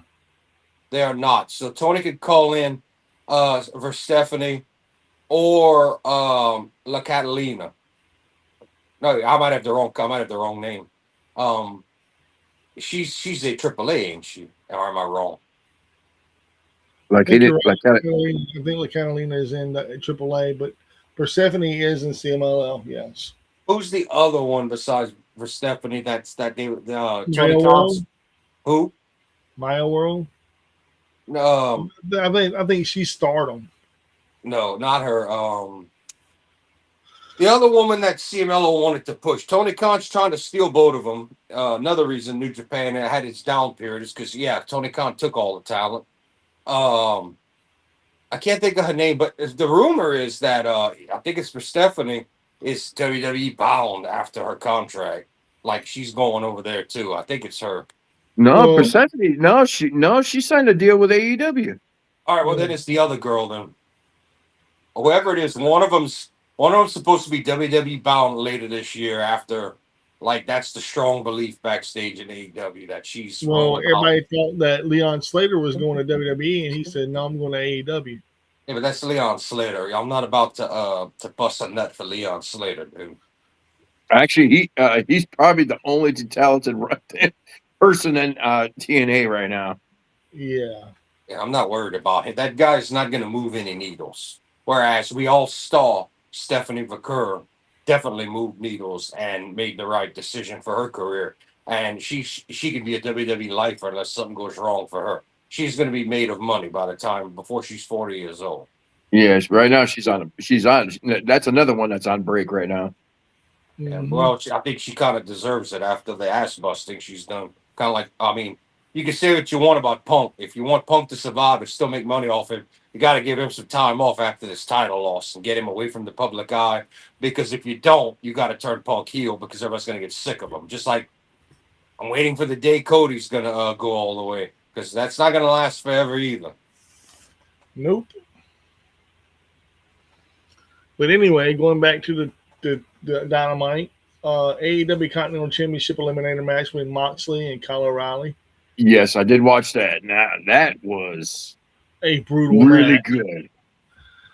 That was really good. Well, you gotta figure. I don't mean to cut you off, Mike. You gotta figure if they were willing to do this now, and it was that brutal. What special gimmicks they have planned? Are they going to pull a Jun Kasai and barbecue skill? What are they going to do at the pay-per-view to make it worth your time? They got to have something, some big angle, some fuckery, some stunts. Something's got to be planned if they're going to outdo this brutal match they just had days before. I don't know. You have to use logic.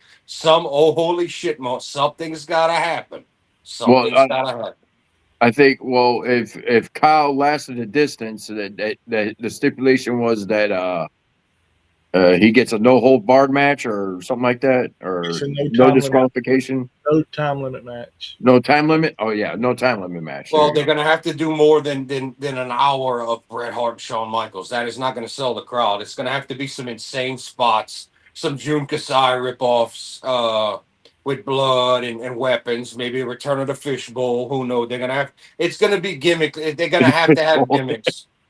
It's gonna have to be some kind of gimmick. So, man, because this right here is for the Continental Championship. It still can't be a pure pro wrestling match with no time limit for 60 minutes. You can't. You can't have a Daniel Bryan Kenny Omega match with John Moxley. You can't do it. Kyle O'Reilly, yes. Kyle O'Reilly could be a Nigel before Nigel got. Yeah, John Moxley, pure wrestling for 45 minutes. That no one is going to be happy with that. John Moxley is the new age Stone Cold Steve Austin, as much as I hate to say it. Yeah, with punches and kicks. That's what else do you need? Yeah, well, that's why John Moxley gets such the criticism he does online in modern day. No, it's not just the AEW haters. It's that he's a one-trick pony. No, I think Moxley he's a new age Stone Cold, but I think Moxley has a little bit more Grit. more grit and more wrestling moves than Stone Cold did. Only after Austin's injury, because if you ever watched Stone Cold before he was Stone Cold Steve Austin, the man Yeah. was one of the best wrestlers on the face of the fucking planet. You never watched the Dangerous Alliance, Stunning Steve Austin, or the former television or U.S. heavyweight champion in WWE. Yeah, I do remember the Stunning Steve Austin era, and at the time, but but at the same time, I think Moxley got a little bit more. He's got a little bit more moves in him, man. Yeah. I cannot agree with that at all. Y'all obviously never watched him with Brian Pillman as a tag team or his solo career. There's a reason Dusty had. There's a reason Dusty had him featured as highly as he did in those days, and that's because Stone Cold was a technical wizard in the ring. Yeah. John Moxley is not a technical wizard. Far from it.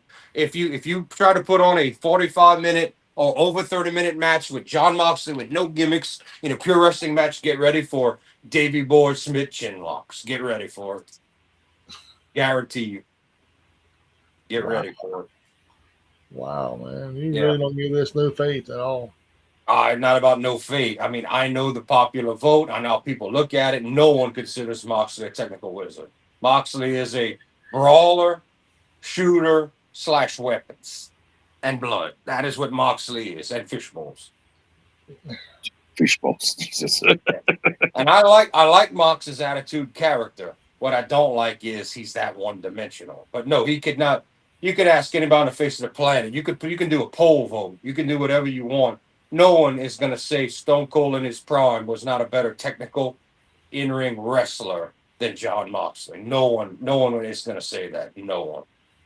I'll put $100 on it. I mean, not one person. You do a vote, and anyone that watched the Stunning Steve Austin era up to the Bride Pillman neck and injury in WWF, not counting his Stone Cold brawling days, no poll will, unless people don't know what they're talking about. Not Brian Pillman, Owen Hart.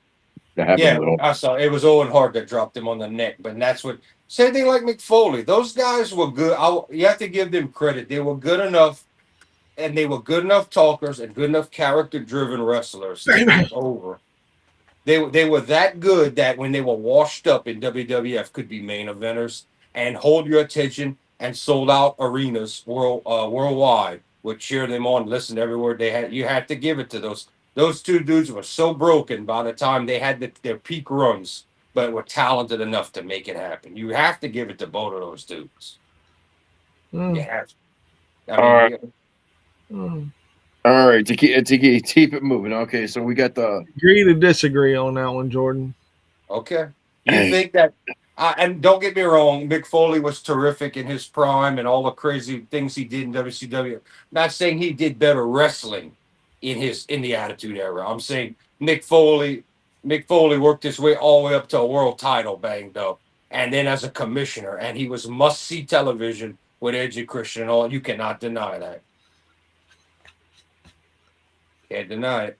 With his little plant in his janitor's room as the commissioner, Mick Foley was must-see television. And Rock, This Is Your Life and all of that, and his tag team Rock and Sock, Mick Foley was nowhere near. And even in the Triple H cage match, he was nowhere near the performer he once was, and he still got it over. Oh, yeah, dude. He was over the sumbitch. Well, then you can't disagree with what I just said. Now you agree. Well, I mean, John Moxley is over, dude. He's so over. Bro, the comments say that John Moxley is not universally loved. By 50% of AEW, yes. Not even 100%. John Moxley, and especially the Death Riders angle, and where he's at today in his career is not universally loved. We all three of us like him more than the general public. I still think he has a lot of good moves left in the tank. He's not one dimensional, as you say. He does use the technical moves, as in the bulldog choke.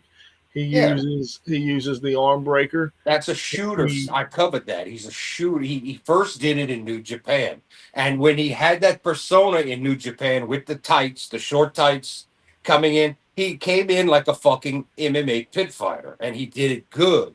He got to AEW and he quit caring because whatever he says, Tony Khan says, yes, I'll lick your balls.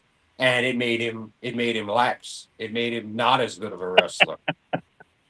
Go watch his trilogy with Juice in New Japan, and you will see John Moxley shoot fight and MMA fight better and brawl better than he ever has in AEW. Go watch him. all right. Go watch his G1 run. It's big difference in the two characters. Big difference between him on one show and then in AEW where he's considered locker room leader and can do whatever he wants, which he also could do in New Japan, but he had a lot of respect. Though he respected them over there. It's a big difference, and it started to show when he did his last two New Japan appearances. Just showed up and I'll do this, this, this. Okay, sure. It showed. It showed. Well, anyway, it was a damn good match tonight. I will say that. And if they That's do a good. repeat of this, I'll sit there and watch it again. Because what it reminded me of, and I don't know if what it reminded Josh of, it reminded me of Bret Hart versus Stone Cold. Yeah, That's a good thing. definitely. I'm not Definitely. criticizing it one bit. I didn't see it, but I believe y'all I believe Mike that it was a damn good match. My problem is you have to. This is match 2. Y'all just did it days before Double or Nothing. You know that they have to try to top that. Can they? 1 and 2 with no time limit stipulation. There's going to be gimmicks. There's going to have to be the thumbtack, the kendo stick, the handcuffs, what fishbowl, barbecue skewer. They're going to have to bring in some kind of or big fall. They're going to have to. It's not a hardcore match. It's only a no time limit.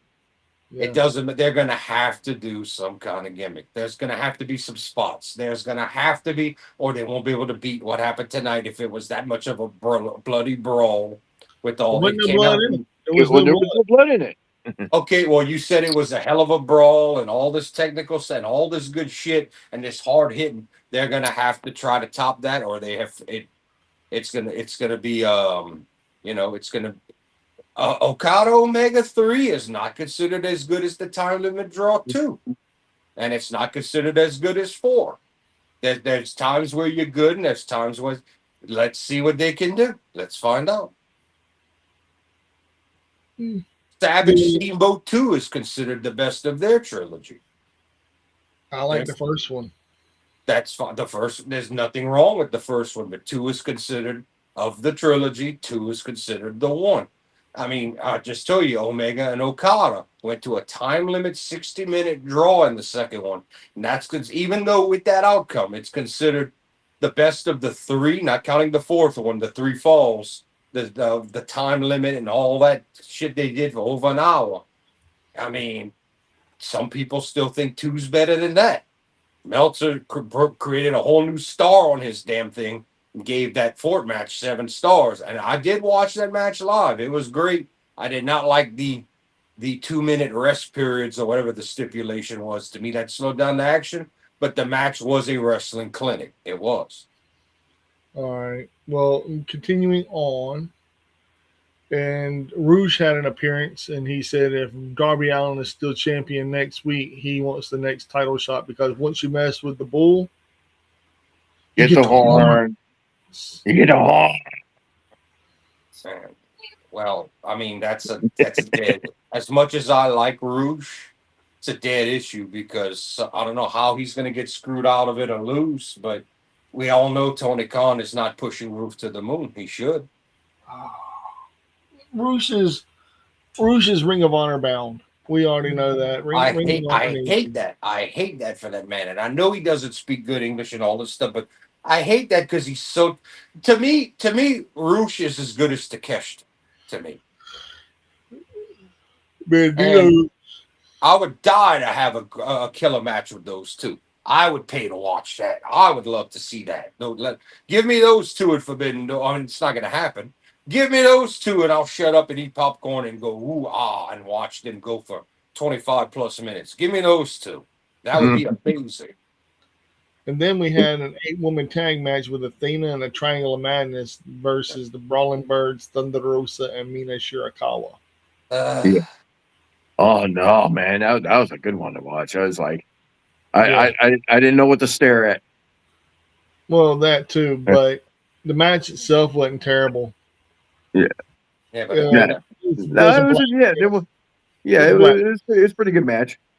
I don't need to see constant 8 women tagging in, tagging out for no reason when we just saw that a 10-on-10 at CMLL, which is one of the best. If you're gonna, and it went over an hour long doing it the right way with Tekla and a J and everybody else. I mean, that's you got a long way to go if you're gonna live up to that. But I mean, you can't, Mike. You can't grab about the multi-man matches in New Japan if you fought just because it was better to look at this TNA with these 8 women running in and out of the ring. Well, the thing was, it wasn't the greatest match ever. It was a good match for what it was to be. They're setting up for. They're setting up for not Athena. They're setting up for Thekla versus Jamie Hayter versus My pick might not be so far off now. it's Thekla versus Jamie Hayter versus Akara Shida versus Chris Statlander. And Chris Statlander isn't cleared to wrestle yet, but she'll be cleared Sunday. Or they can do a spot where they got to take her out if she barely works in it if she's hurt.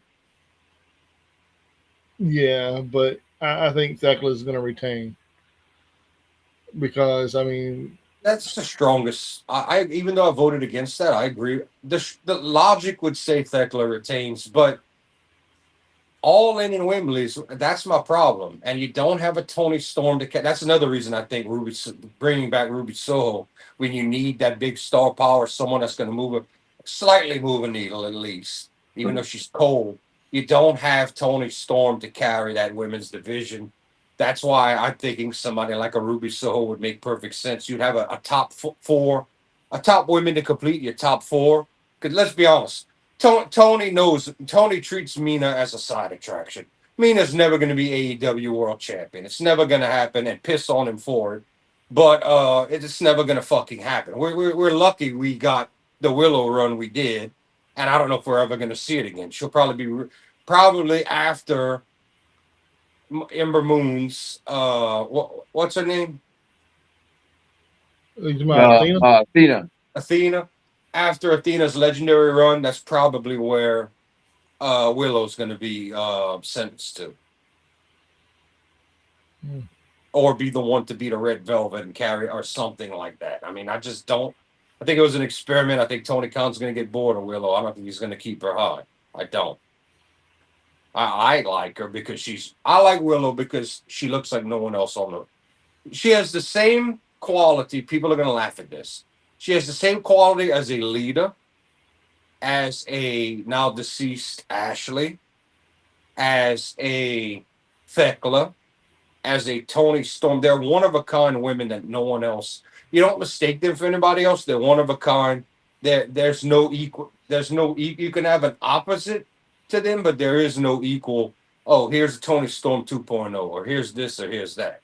Just don't sit. Some of these women stand out because they're Paige in her prime, another unique woman. Actually, technically, she is in her prime. Dude, Paige came Paige back to AEW and bombed. Everybody watched to see her big matches. We barely got it because the woman is injured. I mean, now she's back. The only reason she's back in WWE is that those movie ties and that Hall of Fame. That's the only reason. Devin, you got to handle that echo on your end. That's not going to work for me, brother. It has to work if you want to stay on the show. No, it's not going to work. Echo. Checo. No, I was echoing through your phone. Testes. 1, 2, 3. Echo. Checo. Yeah, you're good. You're good. The echo I was coming through double. Double trouble. I'm singing double. How we doing, man? Y'all doing all right? Y'all good? That's semi-vertical. Doing great. Yeah. Doing great, brother. Doing great. Yeah, we're reviewing trying to get through AEW Dynamite / Collision tonight. Yes. Joshua has a full beard. I'll be damned. We have a full beard from Bad Karma. Yeah, Shout out. Can you It's say going to be Beard shaved off Brothers in a Unite? couple days. Beard Brothers Unite, brother. No, it's getting Everybody itchy, has a man. It's full getting beard. itchy. Look, some people can't even grow a full beard. We're blessed with beards. Ain't it? Looking good. Weasel said it best. If somebody says something online, he says, "Fuck that guy, I don't respect him. He doesn't have a beard. He can't grow a beard." Hey, that's I give you All I three know is words. that Look, this is three going words for that. this is going by Friday. Yeah, Disco Fever, it's yeah. I'll give getting you three it's words. itchy. Living the gimmick. There you go. Living the gimmick. If you ain't got a Josh, what you beard, said? you ain't living What you life. said, Josh? Yeah, this is going by Friday, man. It's What's getting too itchy. Why? It's getting Why? itchy. It Josh? itches.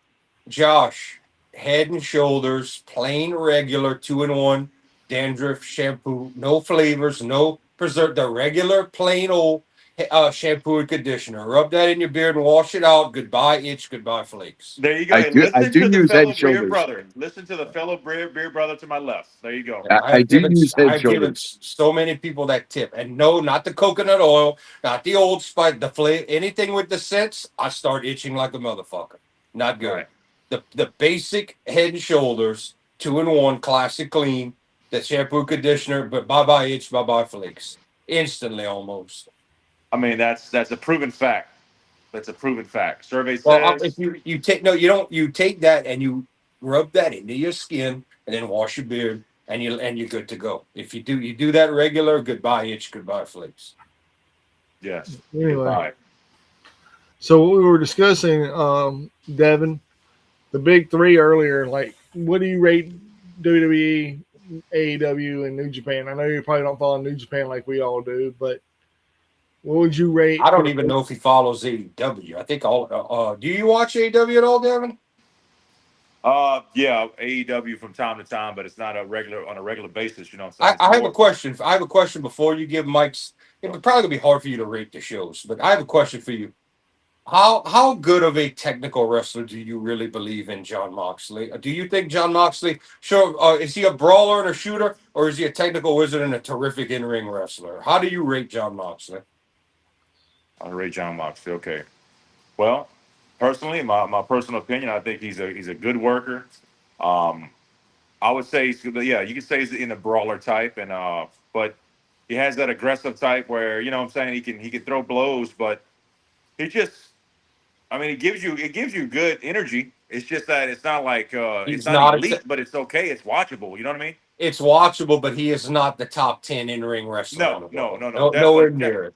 definitely not. But respectable. Let's put it. He's respectable. There's no denying that. His veteranship is definitely to be commended.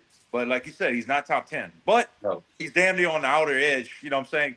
Hovering that. Yeah, but as far as an in-ring like technical that go the distance, a 30-minute match with no blood, no extreme spots. He's not the best guy. Right, and that's a good point because he needs blood. He needs that to add time to everything and so forth. Being your professional promoter and booker, you know these things. There you go.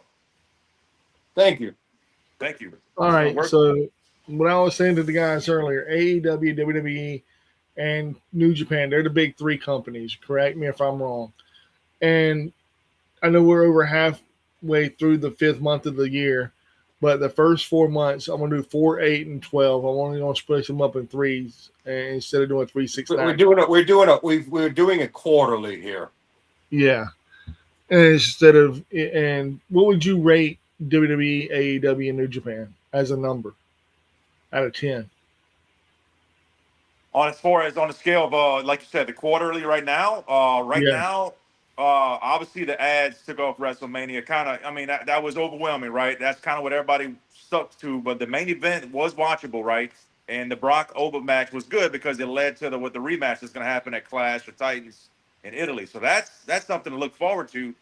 I would say that kind of sticks out, right? And of course, you got to use Seth Rollins, right? And Braun Baker coming back is good, but I would give it like a 7.3, 7.3 okay, WWE.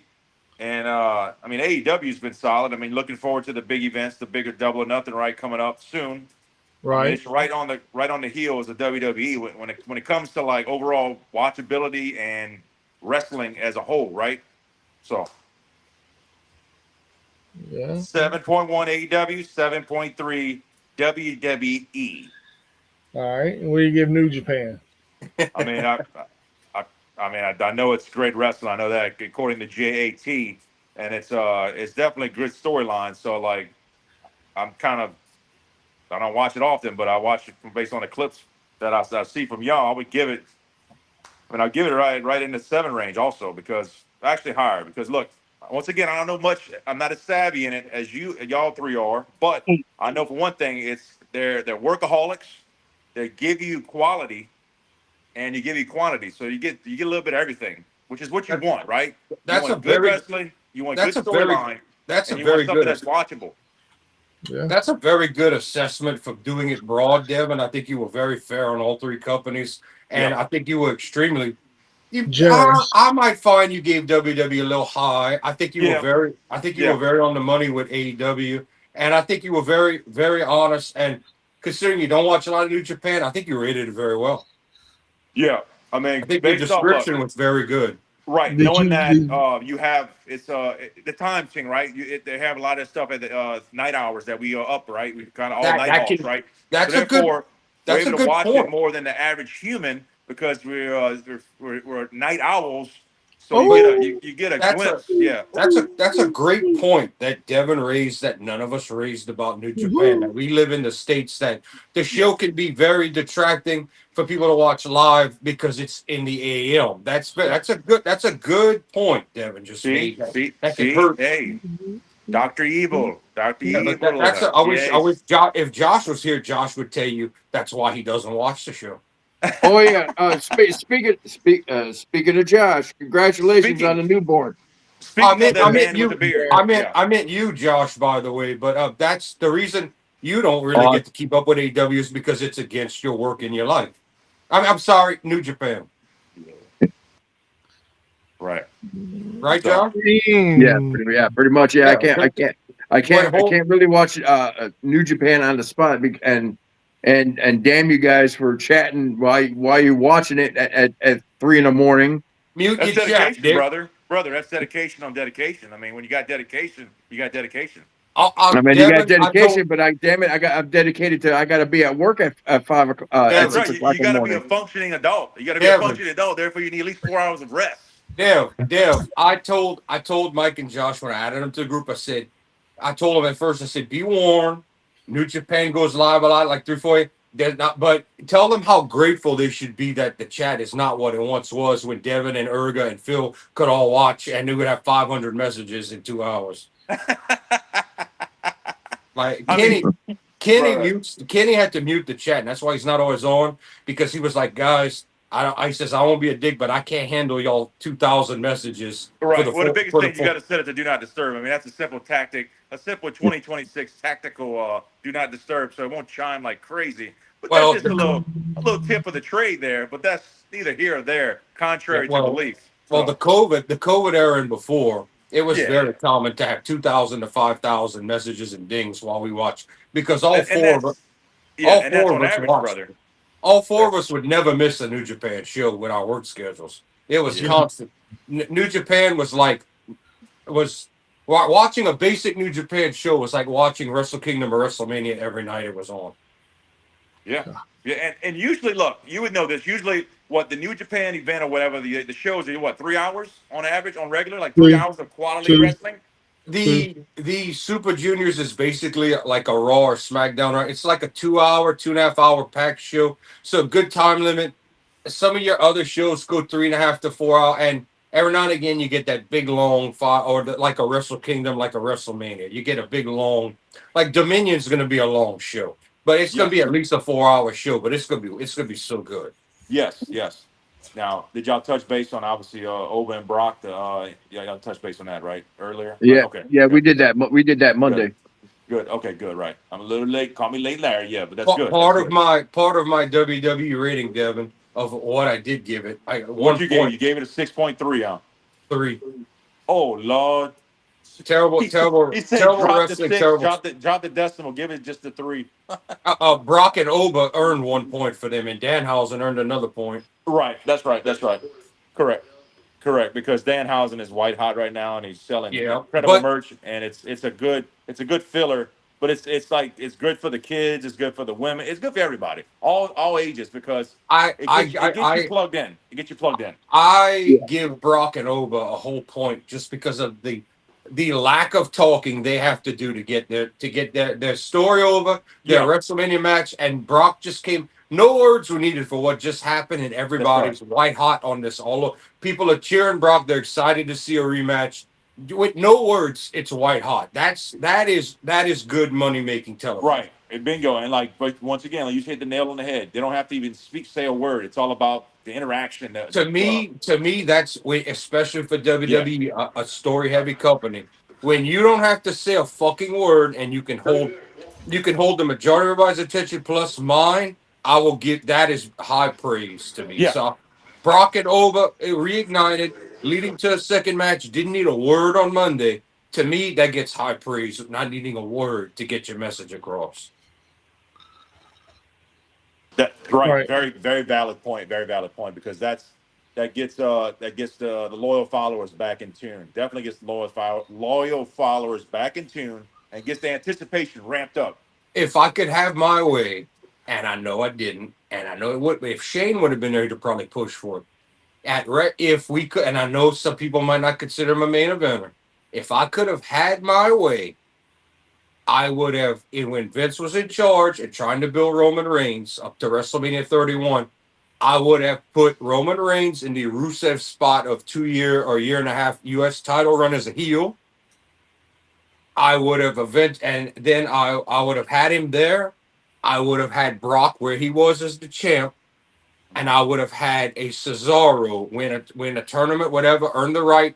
When Cesaro section was big, I would Yeah, have had Antonio Cesaro Claudio as the challenger to Brock Lesnar at Mania 31. I would have had no interaction between. I would have had no interaction between them. I would have had a contract signing the Raw before Mania. Had them both in the ring, have them sign, have them stare down, no touch, no brawl, and then I would have put them in the main event of WrestleMania 31. The minute that bell would have rang, that stadium would have went, and then you let them brawl, and you have Cesaro toss Brock like as strong as he's like a baby around that ring and really beat Brock, and you have Cesaro with them out straight UFC style match with power moves, grappling and whoa, power moves, and you just do that. That would have been the most serious, realistic yeah, WWE match you would have ever seen in your life. It'd have and been Yep. a UFC style mat grappling and yeah, fight with power moves, with Brock suplexes, and with yeah, Cesaro tossing him around like a cow. That would have been the most realistic yeah. and most UFC challenging. WWE would have been considered more reality based than ever if you'd have done Right, that.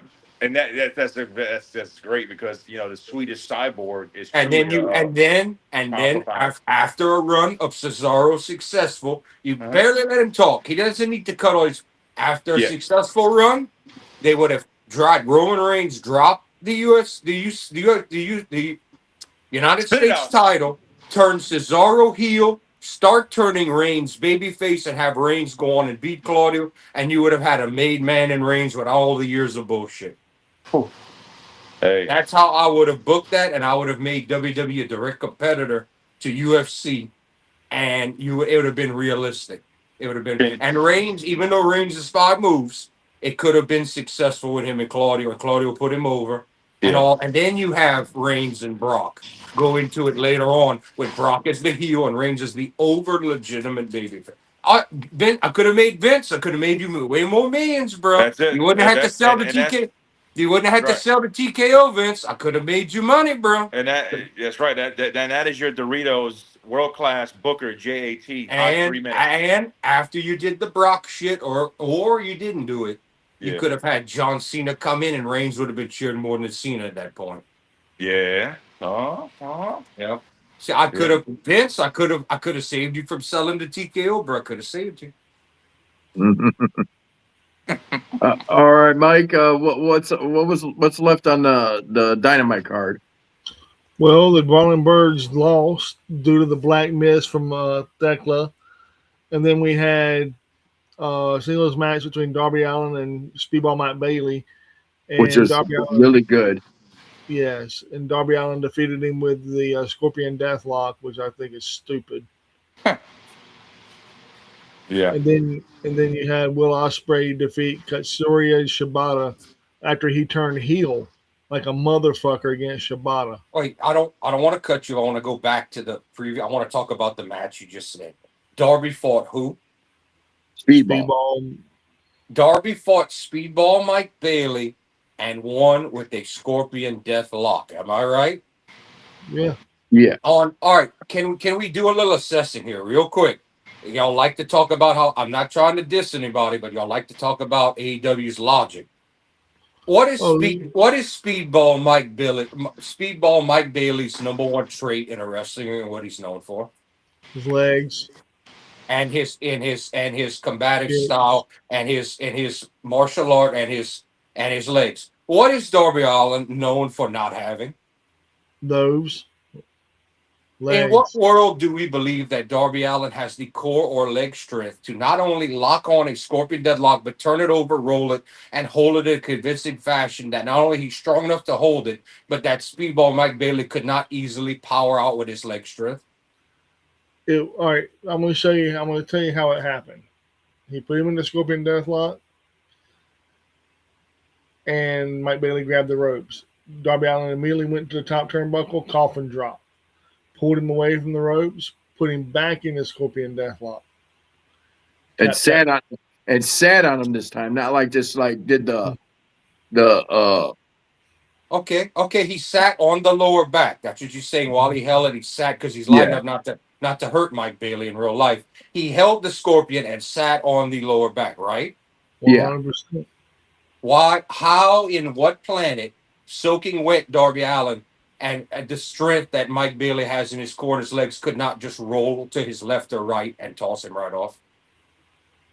Just Because roll. most, Just, because most in of what them, world could Speedball Mike Bailey on his stomach with Darby Allin sitting on his back could not do this?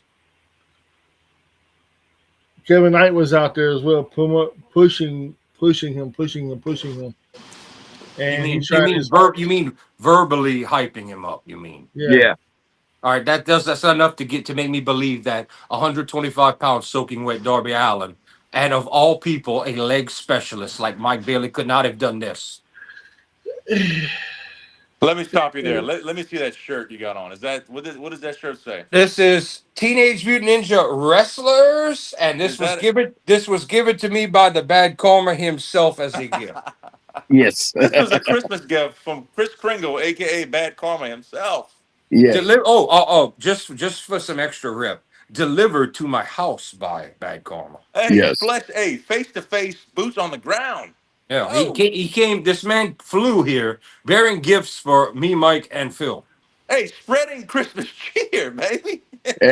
And Phil got Phil Mel got banded. I gave him a Jushin Thunder Liger T-shirt. He was over the moon with that one. Hey, sharing is caring, brother. Sharing is caring. And Wow. Mike, which one? Which one did I give you, Mike? Oh no, I gave you a good Kenny Omega one. And a Killer Krampus. Yes, and Phil got a Cheerios, very baby. nice. Phil got a stupid nice Jushin Thunder Liger shirt. yeah. Brother. I don't get jealous of people for anything, but I was almost a little bit. I don't even know how it feels to be envious of somebody.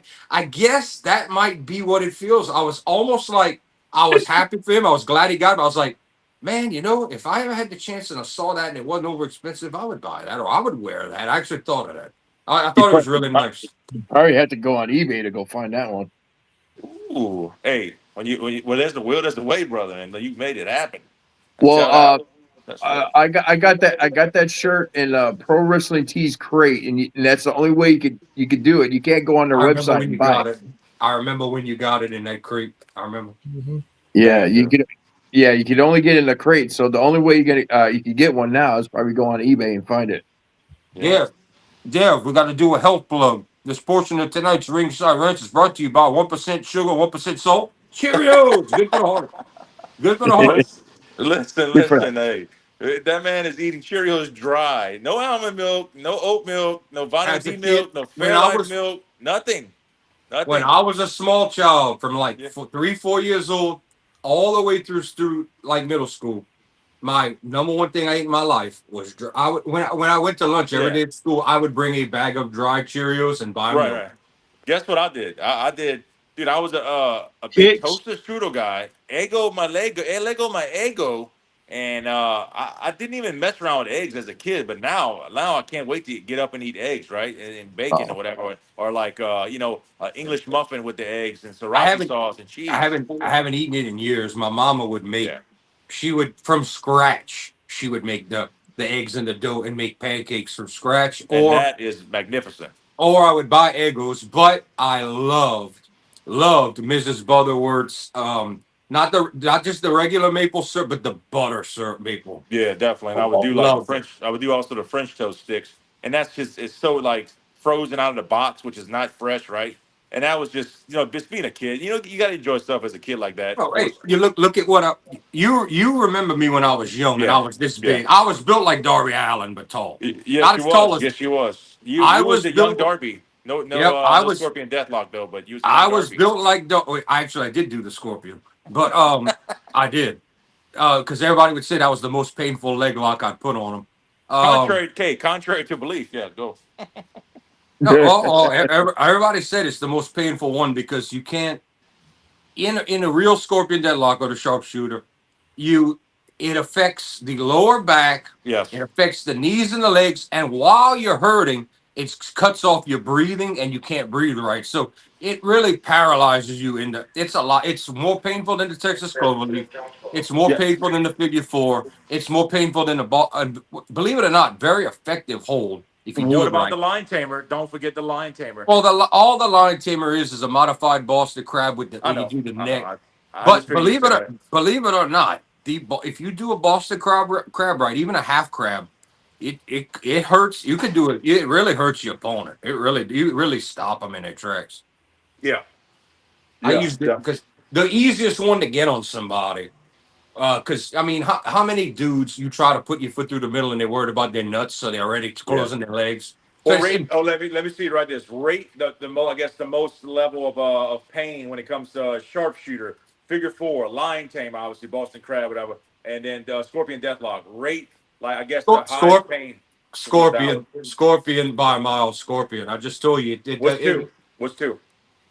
What's right behind Scorpion deathlock? believe it or not, I find I mean both the clover leaf and the figure four more to the knee and the leg. Okay. I find a good Boston crab or even a single crab is the easiest one to get on somebody in a fight, and then they're paralyzed. They can't go anywhere. They Yeah. can't grab you because they're flipped over. You're already, and if you crank in that knee versus a wrestling match, and you can pull on the thigh and the knee. They're in pain, screaming, "Let me go and give." I've done it to so many people. It's ridiculous. What about an old fashioned traditional American leg drop? Worse, I've worse, I've leg wor- dropped somebody. I've done it in a fight where I just fucking the just worst. did a brado that's like right Hey, at the end. I was like, he's did like, you you know, did you you break? Did motherfucker. you bust your pelvic bone or what? Did your tailbone bust or what? What happened? Dude, Did it no shatter? lie, Devin. No Yeah. lie. I would Yeah. do it in fake wrestling matches, Mhm. and I have injured myself. I have injured myself more times, and Yes. with Hey, the listen. leg drop. Right. I That's have bone on cement, cuz. That and you know this. That's bone it, on cement. it's That worse. hey, What that don't I give. That don't give, son. no what I did I was more my thigh and my hip went into his chest than my Oh actual full Lord. leg. Yeah. Yeah, Oh I was boy. like Yeah, mother. yeah. Right, right. Yeah, man. Hey, you're living the gimmick. Once again, living the gimmick. There we go. Yeah. It's There we I go. actually twice fucked up my guitar playing wrist doing the fucking leg Your drop. bread and butter, your moneymaker. Yeah. Trying to soften the fall. Every time I said, "Fuck that leg drop, never again, bro." I Yeah. have trouble with that wrist to this day. When I fucked it up, the leg drop is the dumbest. And Hogan, It is. it It fucked is. him all up, 10 tailbone and surgeries. back. Yeah. Yeah. Absolutely. So yeah. Hogan has said so many times that if he knew what would have happened to him? He'd have just done the big boot as his finisher and said, "Fuck the leg drop." Right. Let me ask you these guys, this to y'all. Who would you consider? I guess like look, no particular order. Like right off the top of the dome, who would you consider? I guess the safest workers, the safest wrestlers from like any. It doesn't matter any era. Just kind of the ones that come to your mind right off the dome. Safest wrestlers, like overall in totality. Shit. You want to go, Joe? Go, Josh. Just like at the top. They always said the Undertaker was the safest wrestler to work with. Okay. Hogan lied, by the way, about that. Very true. Hogan lied about that. There's video evidence to prove it. Hogan Okay. claimed that Taker injured him with the power drive. His head's way far away from that chair that flipped with him. Film don't lie. Right. Film don't lie. Yeah. Okay, Josh, Yeah. what else you got? Give me a few more. Give me a few more. Undertaker, they said Scott Hall was a good one.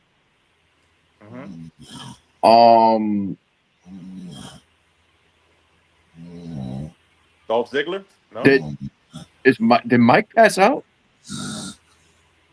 I think he did. The show must go on. I hear him snoring. Mike? Mikey. Oh, dude, he's out. He's cutting logs, though. He's a lumberjack, though. Oh shit, we better just keep talking. Well, but he'll wake up in a few seconds. But hey, guy, because you gotta keep going. Come on, rhythm. Okay, safest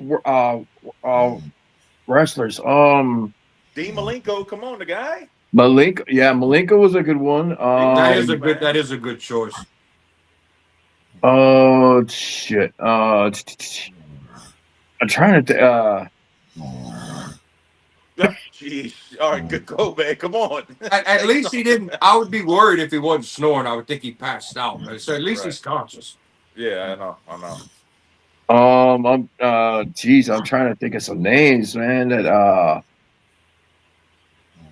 I know other wrestlers talk about him for all the years, and that as like, geez. I think Jericho is always a good safe wrestler. Yeah, I was gonna. Right. He's always, you haven't heard any bad stories about him, right? He's always considerate. You know what I mean? Like, right. Well, how about what you got, JT?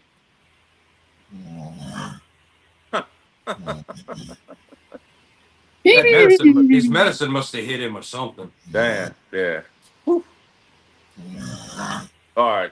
We got to. I hope he didn't pass out on the floor because he just kind of went off the screen and just. I know. All right, we got to call an Yeah, he really did just go down. I know. Listen, I think he's like this on his desk and he just closed his eyes. Yeah, I think so too. Right? Because what you're hearing is like, yeah. And that's why he's getting his own room. He's living. Josh is right. Not only is he getting his own room, but we end this show Friday. He's getting a Sleepy Mike gimmick. He is. Hey. Snoring Mike gimmick is officially official. I've got it. Instead of screaming Norman Smiley, he's gonna be snoring just Mike. Oh, print the shirts. I got it. Hey, Chad GPT can make up a logo real quick. Chad GPT is amazing, man. No, actually, Monica is our logo maker right now. Oh, really? Yeah. Monica, I'm trying to make her make one of Phil asleep on a chair floating through space. Oh man, dude, just type that in Chat GPT. It'll come up within like seconds, instantly, dude. Now she's gonna have to make one with Mike snoring just Mike. Make a Santa Claus snoring. Ay. So was that pretty much it for Dynamite, Josh? Well, it went into a third hour with Collision. Yeah, you're right. We that's not it. We stopped it with Darby and your boy, and that wasn't it yet. Yeah, well, Darby got the win.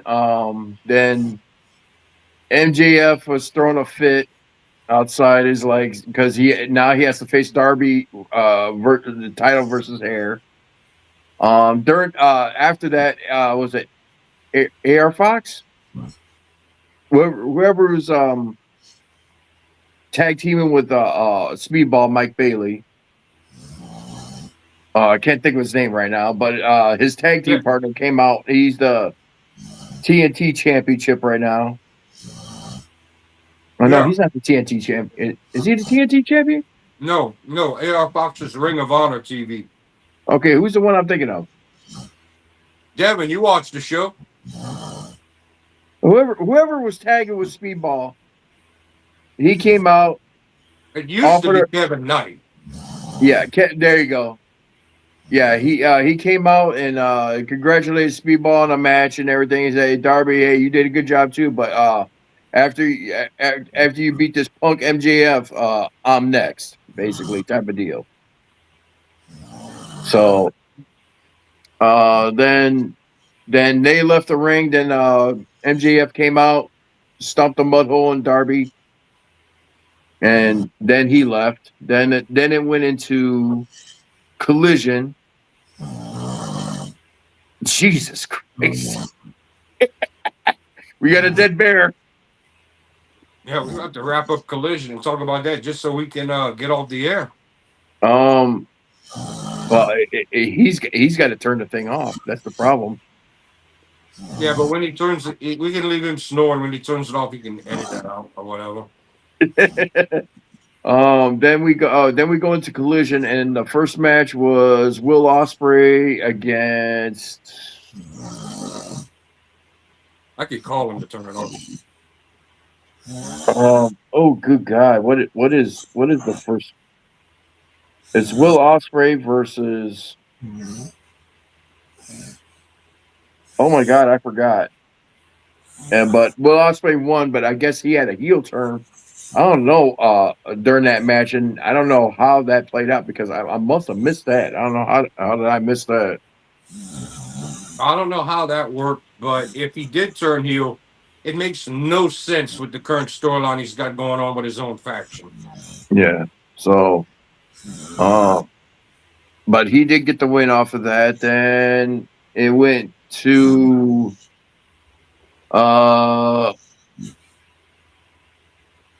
Mega Tits and Thunder Ass. Megan Bain and whoever the other girl is. Yeah, so they wrestled there. If you can last 5 minutes with us, you get a tag team shot, and they beat the shit out of these two locals. Then it went to the main event, which was FTR versus the Conglomeration. And you saw the end of that while we were on here. So the Conglomeration won, and FTR won. And Jesus Christ. Somebody in the chat says that the last segment of the show. Job, all right? I'm gonna holler back. Y'all be good. Gotta go. All right. All right, be safe. Later. Somebody said in the chat that he's just realizing the last segment of the show with Edge and Christian running off FTR, and then Scotty Too Hottie came out to hit the worm, and it wasn't on TV. Really? That's what somebody said. No, we watched the end of it. We wasn't after TV went off the air. Oh, okay. Yeah, he's saying that Edge and Christian ran off FTR, and Scotty Too Hottie came out. They brought him up, and he hit the worm. Oh my God. Yeah, we're gonna have to. Well, I was waiting for you to wrap up because I'm gonna call him and wake him up. But if I can't get back in. So that's why I was like, we'll finish talking about Dynamite, and then I'll try to wake him up. Yeah. So yeah, that's about it. Well, here, let me do it so you don't have to log off because All right, yeah. Just call him so it rings, and he'll hear that eventually and wake the hell up, and then he'll realize he pulled a Phil. Right here.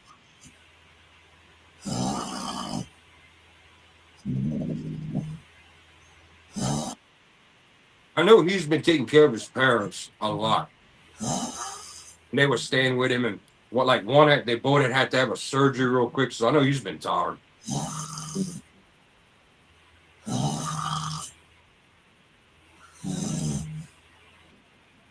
Just see, I don't even know if we're going to hear it.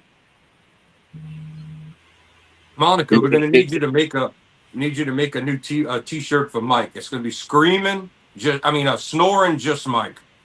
Snoring just like, huh? Yeah. He's awake now.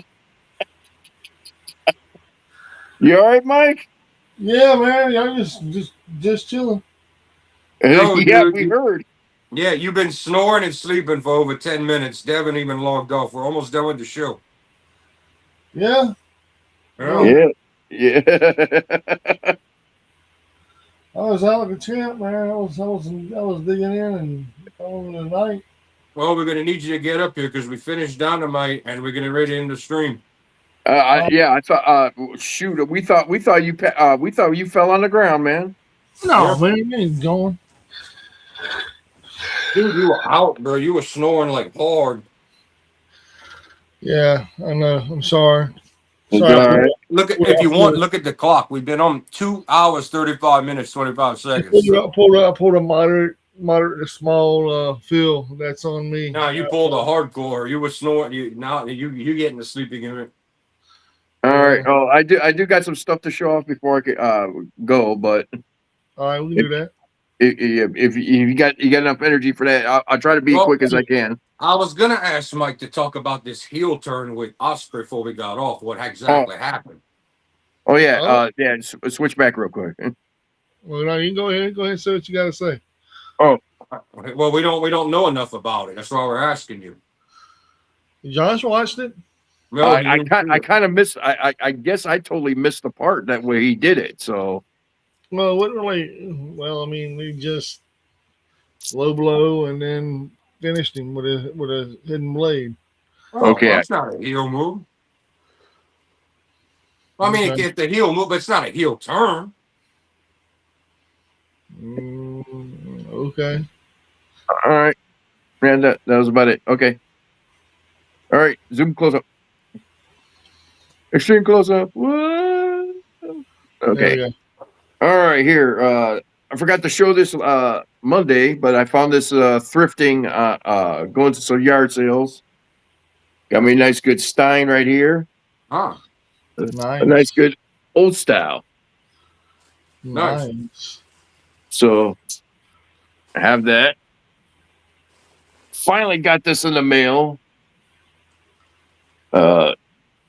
Been waiting on this for some weeks. It's Mortal Kombat 2, and it's the Shinnok Amulet cup with straw. Nice.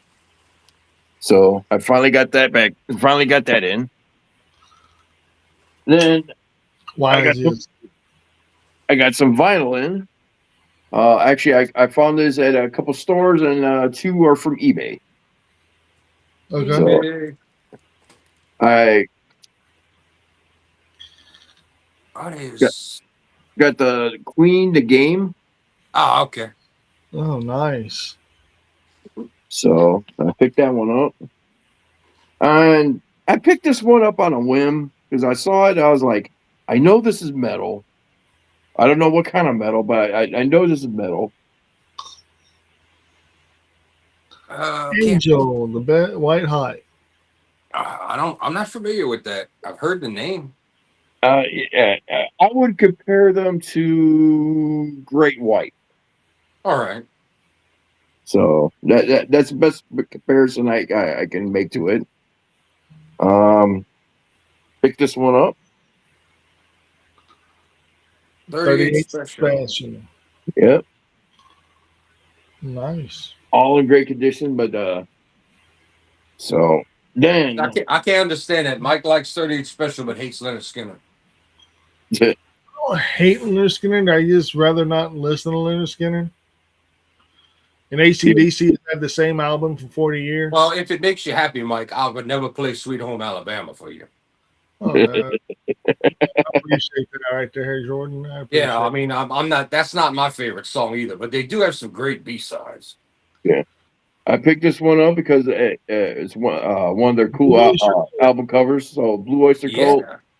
I think I have a copy of that one. I think. And this one's that's the live one, right?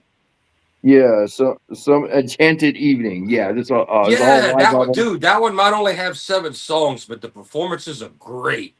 Oh yeah. Really good. Like I enjoyed the fuck listening out of that one. Yeah, I like the one with Godzilla on there. He's like, yeah, there's the Godzilla. buzzer. There's a great version of Astronomy on there. Yeah. So I picked that one up off of eBay. I actually had to clean the album first. I played it and I was like, oh shit, this thing is dirty as hell. Let me clean it. Then once I cleaned it, sounded great. There you go. See, Josh got it down, bro. You got it down. Yeah. Then finally, I got this in. I was happy as hell. I've been wanting this. Ah, you got his Hellbent for leather. Probably a good price too. Yep, I think I picked it up for like under $20. That's nice. Yeah. So, all right, and that's all I got. There we go. And I ain't showing nothing because it's miscellaneous Wednesday, and we done talked. We rattled on. We've told y'all about wrestling. We told y'all about fantasy booking, reality booking, logic in wrestling. Talked about all the companies. Talked about real life. Talked about fucking TVs. You name it. But it's and Mike even took a mini nap and snored like a bear. But it's about that time. So it sounded like a dysfunctional bear, man. I've been up since 3 a.m. too. Cut me a little slack. Okay, Matchbox 20. We don't care. Oh, okay. I tried. That cut me a little. Snoring Mike. Just snoring Mike. Well, what I did is I made on my table over here, man. I cleared me off a spot and I climbed up on the table and went to sleep. Yeah, you to sleep. We thought we honestly the last thing we saw was you get up, walk off camera. We thought you fucking fell down and fucking passed out or something. Dude, I did. I climbed up on the table and laid myself out. Wow, this dude climbed on the table, bro. Hey, believe it or not, I can sleep sitting still, bro. I can sleep. We've seen you do it before on this show. We've seen you sit on the stream and just start snoring away, sitting up. Yeah. But before it happens again, I think we've covered everything. So hit that outro. Ladies and gentlemen, if you're not watching, ladies and gentlemen, if you're not watching Ringside Rants, you're doing life from. Cat still got the squirrel. Well, believe it or not, we're not food to eat, ladies and gentlemen. We're also food for the ear, baby, with pop from the gas station. That's right. And I got one too that I actually filled back with water and drank that. But while we were talking about TVs earlier, it doesn't matter what brand you like or don't like. Always remember in life, it doesn't really matter because what's mine is mine, yours is mine too. Yes, and always, ladies and gentlemen,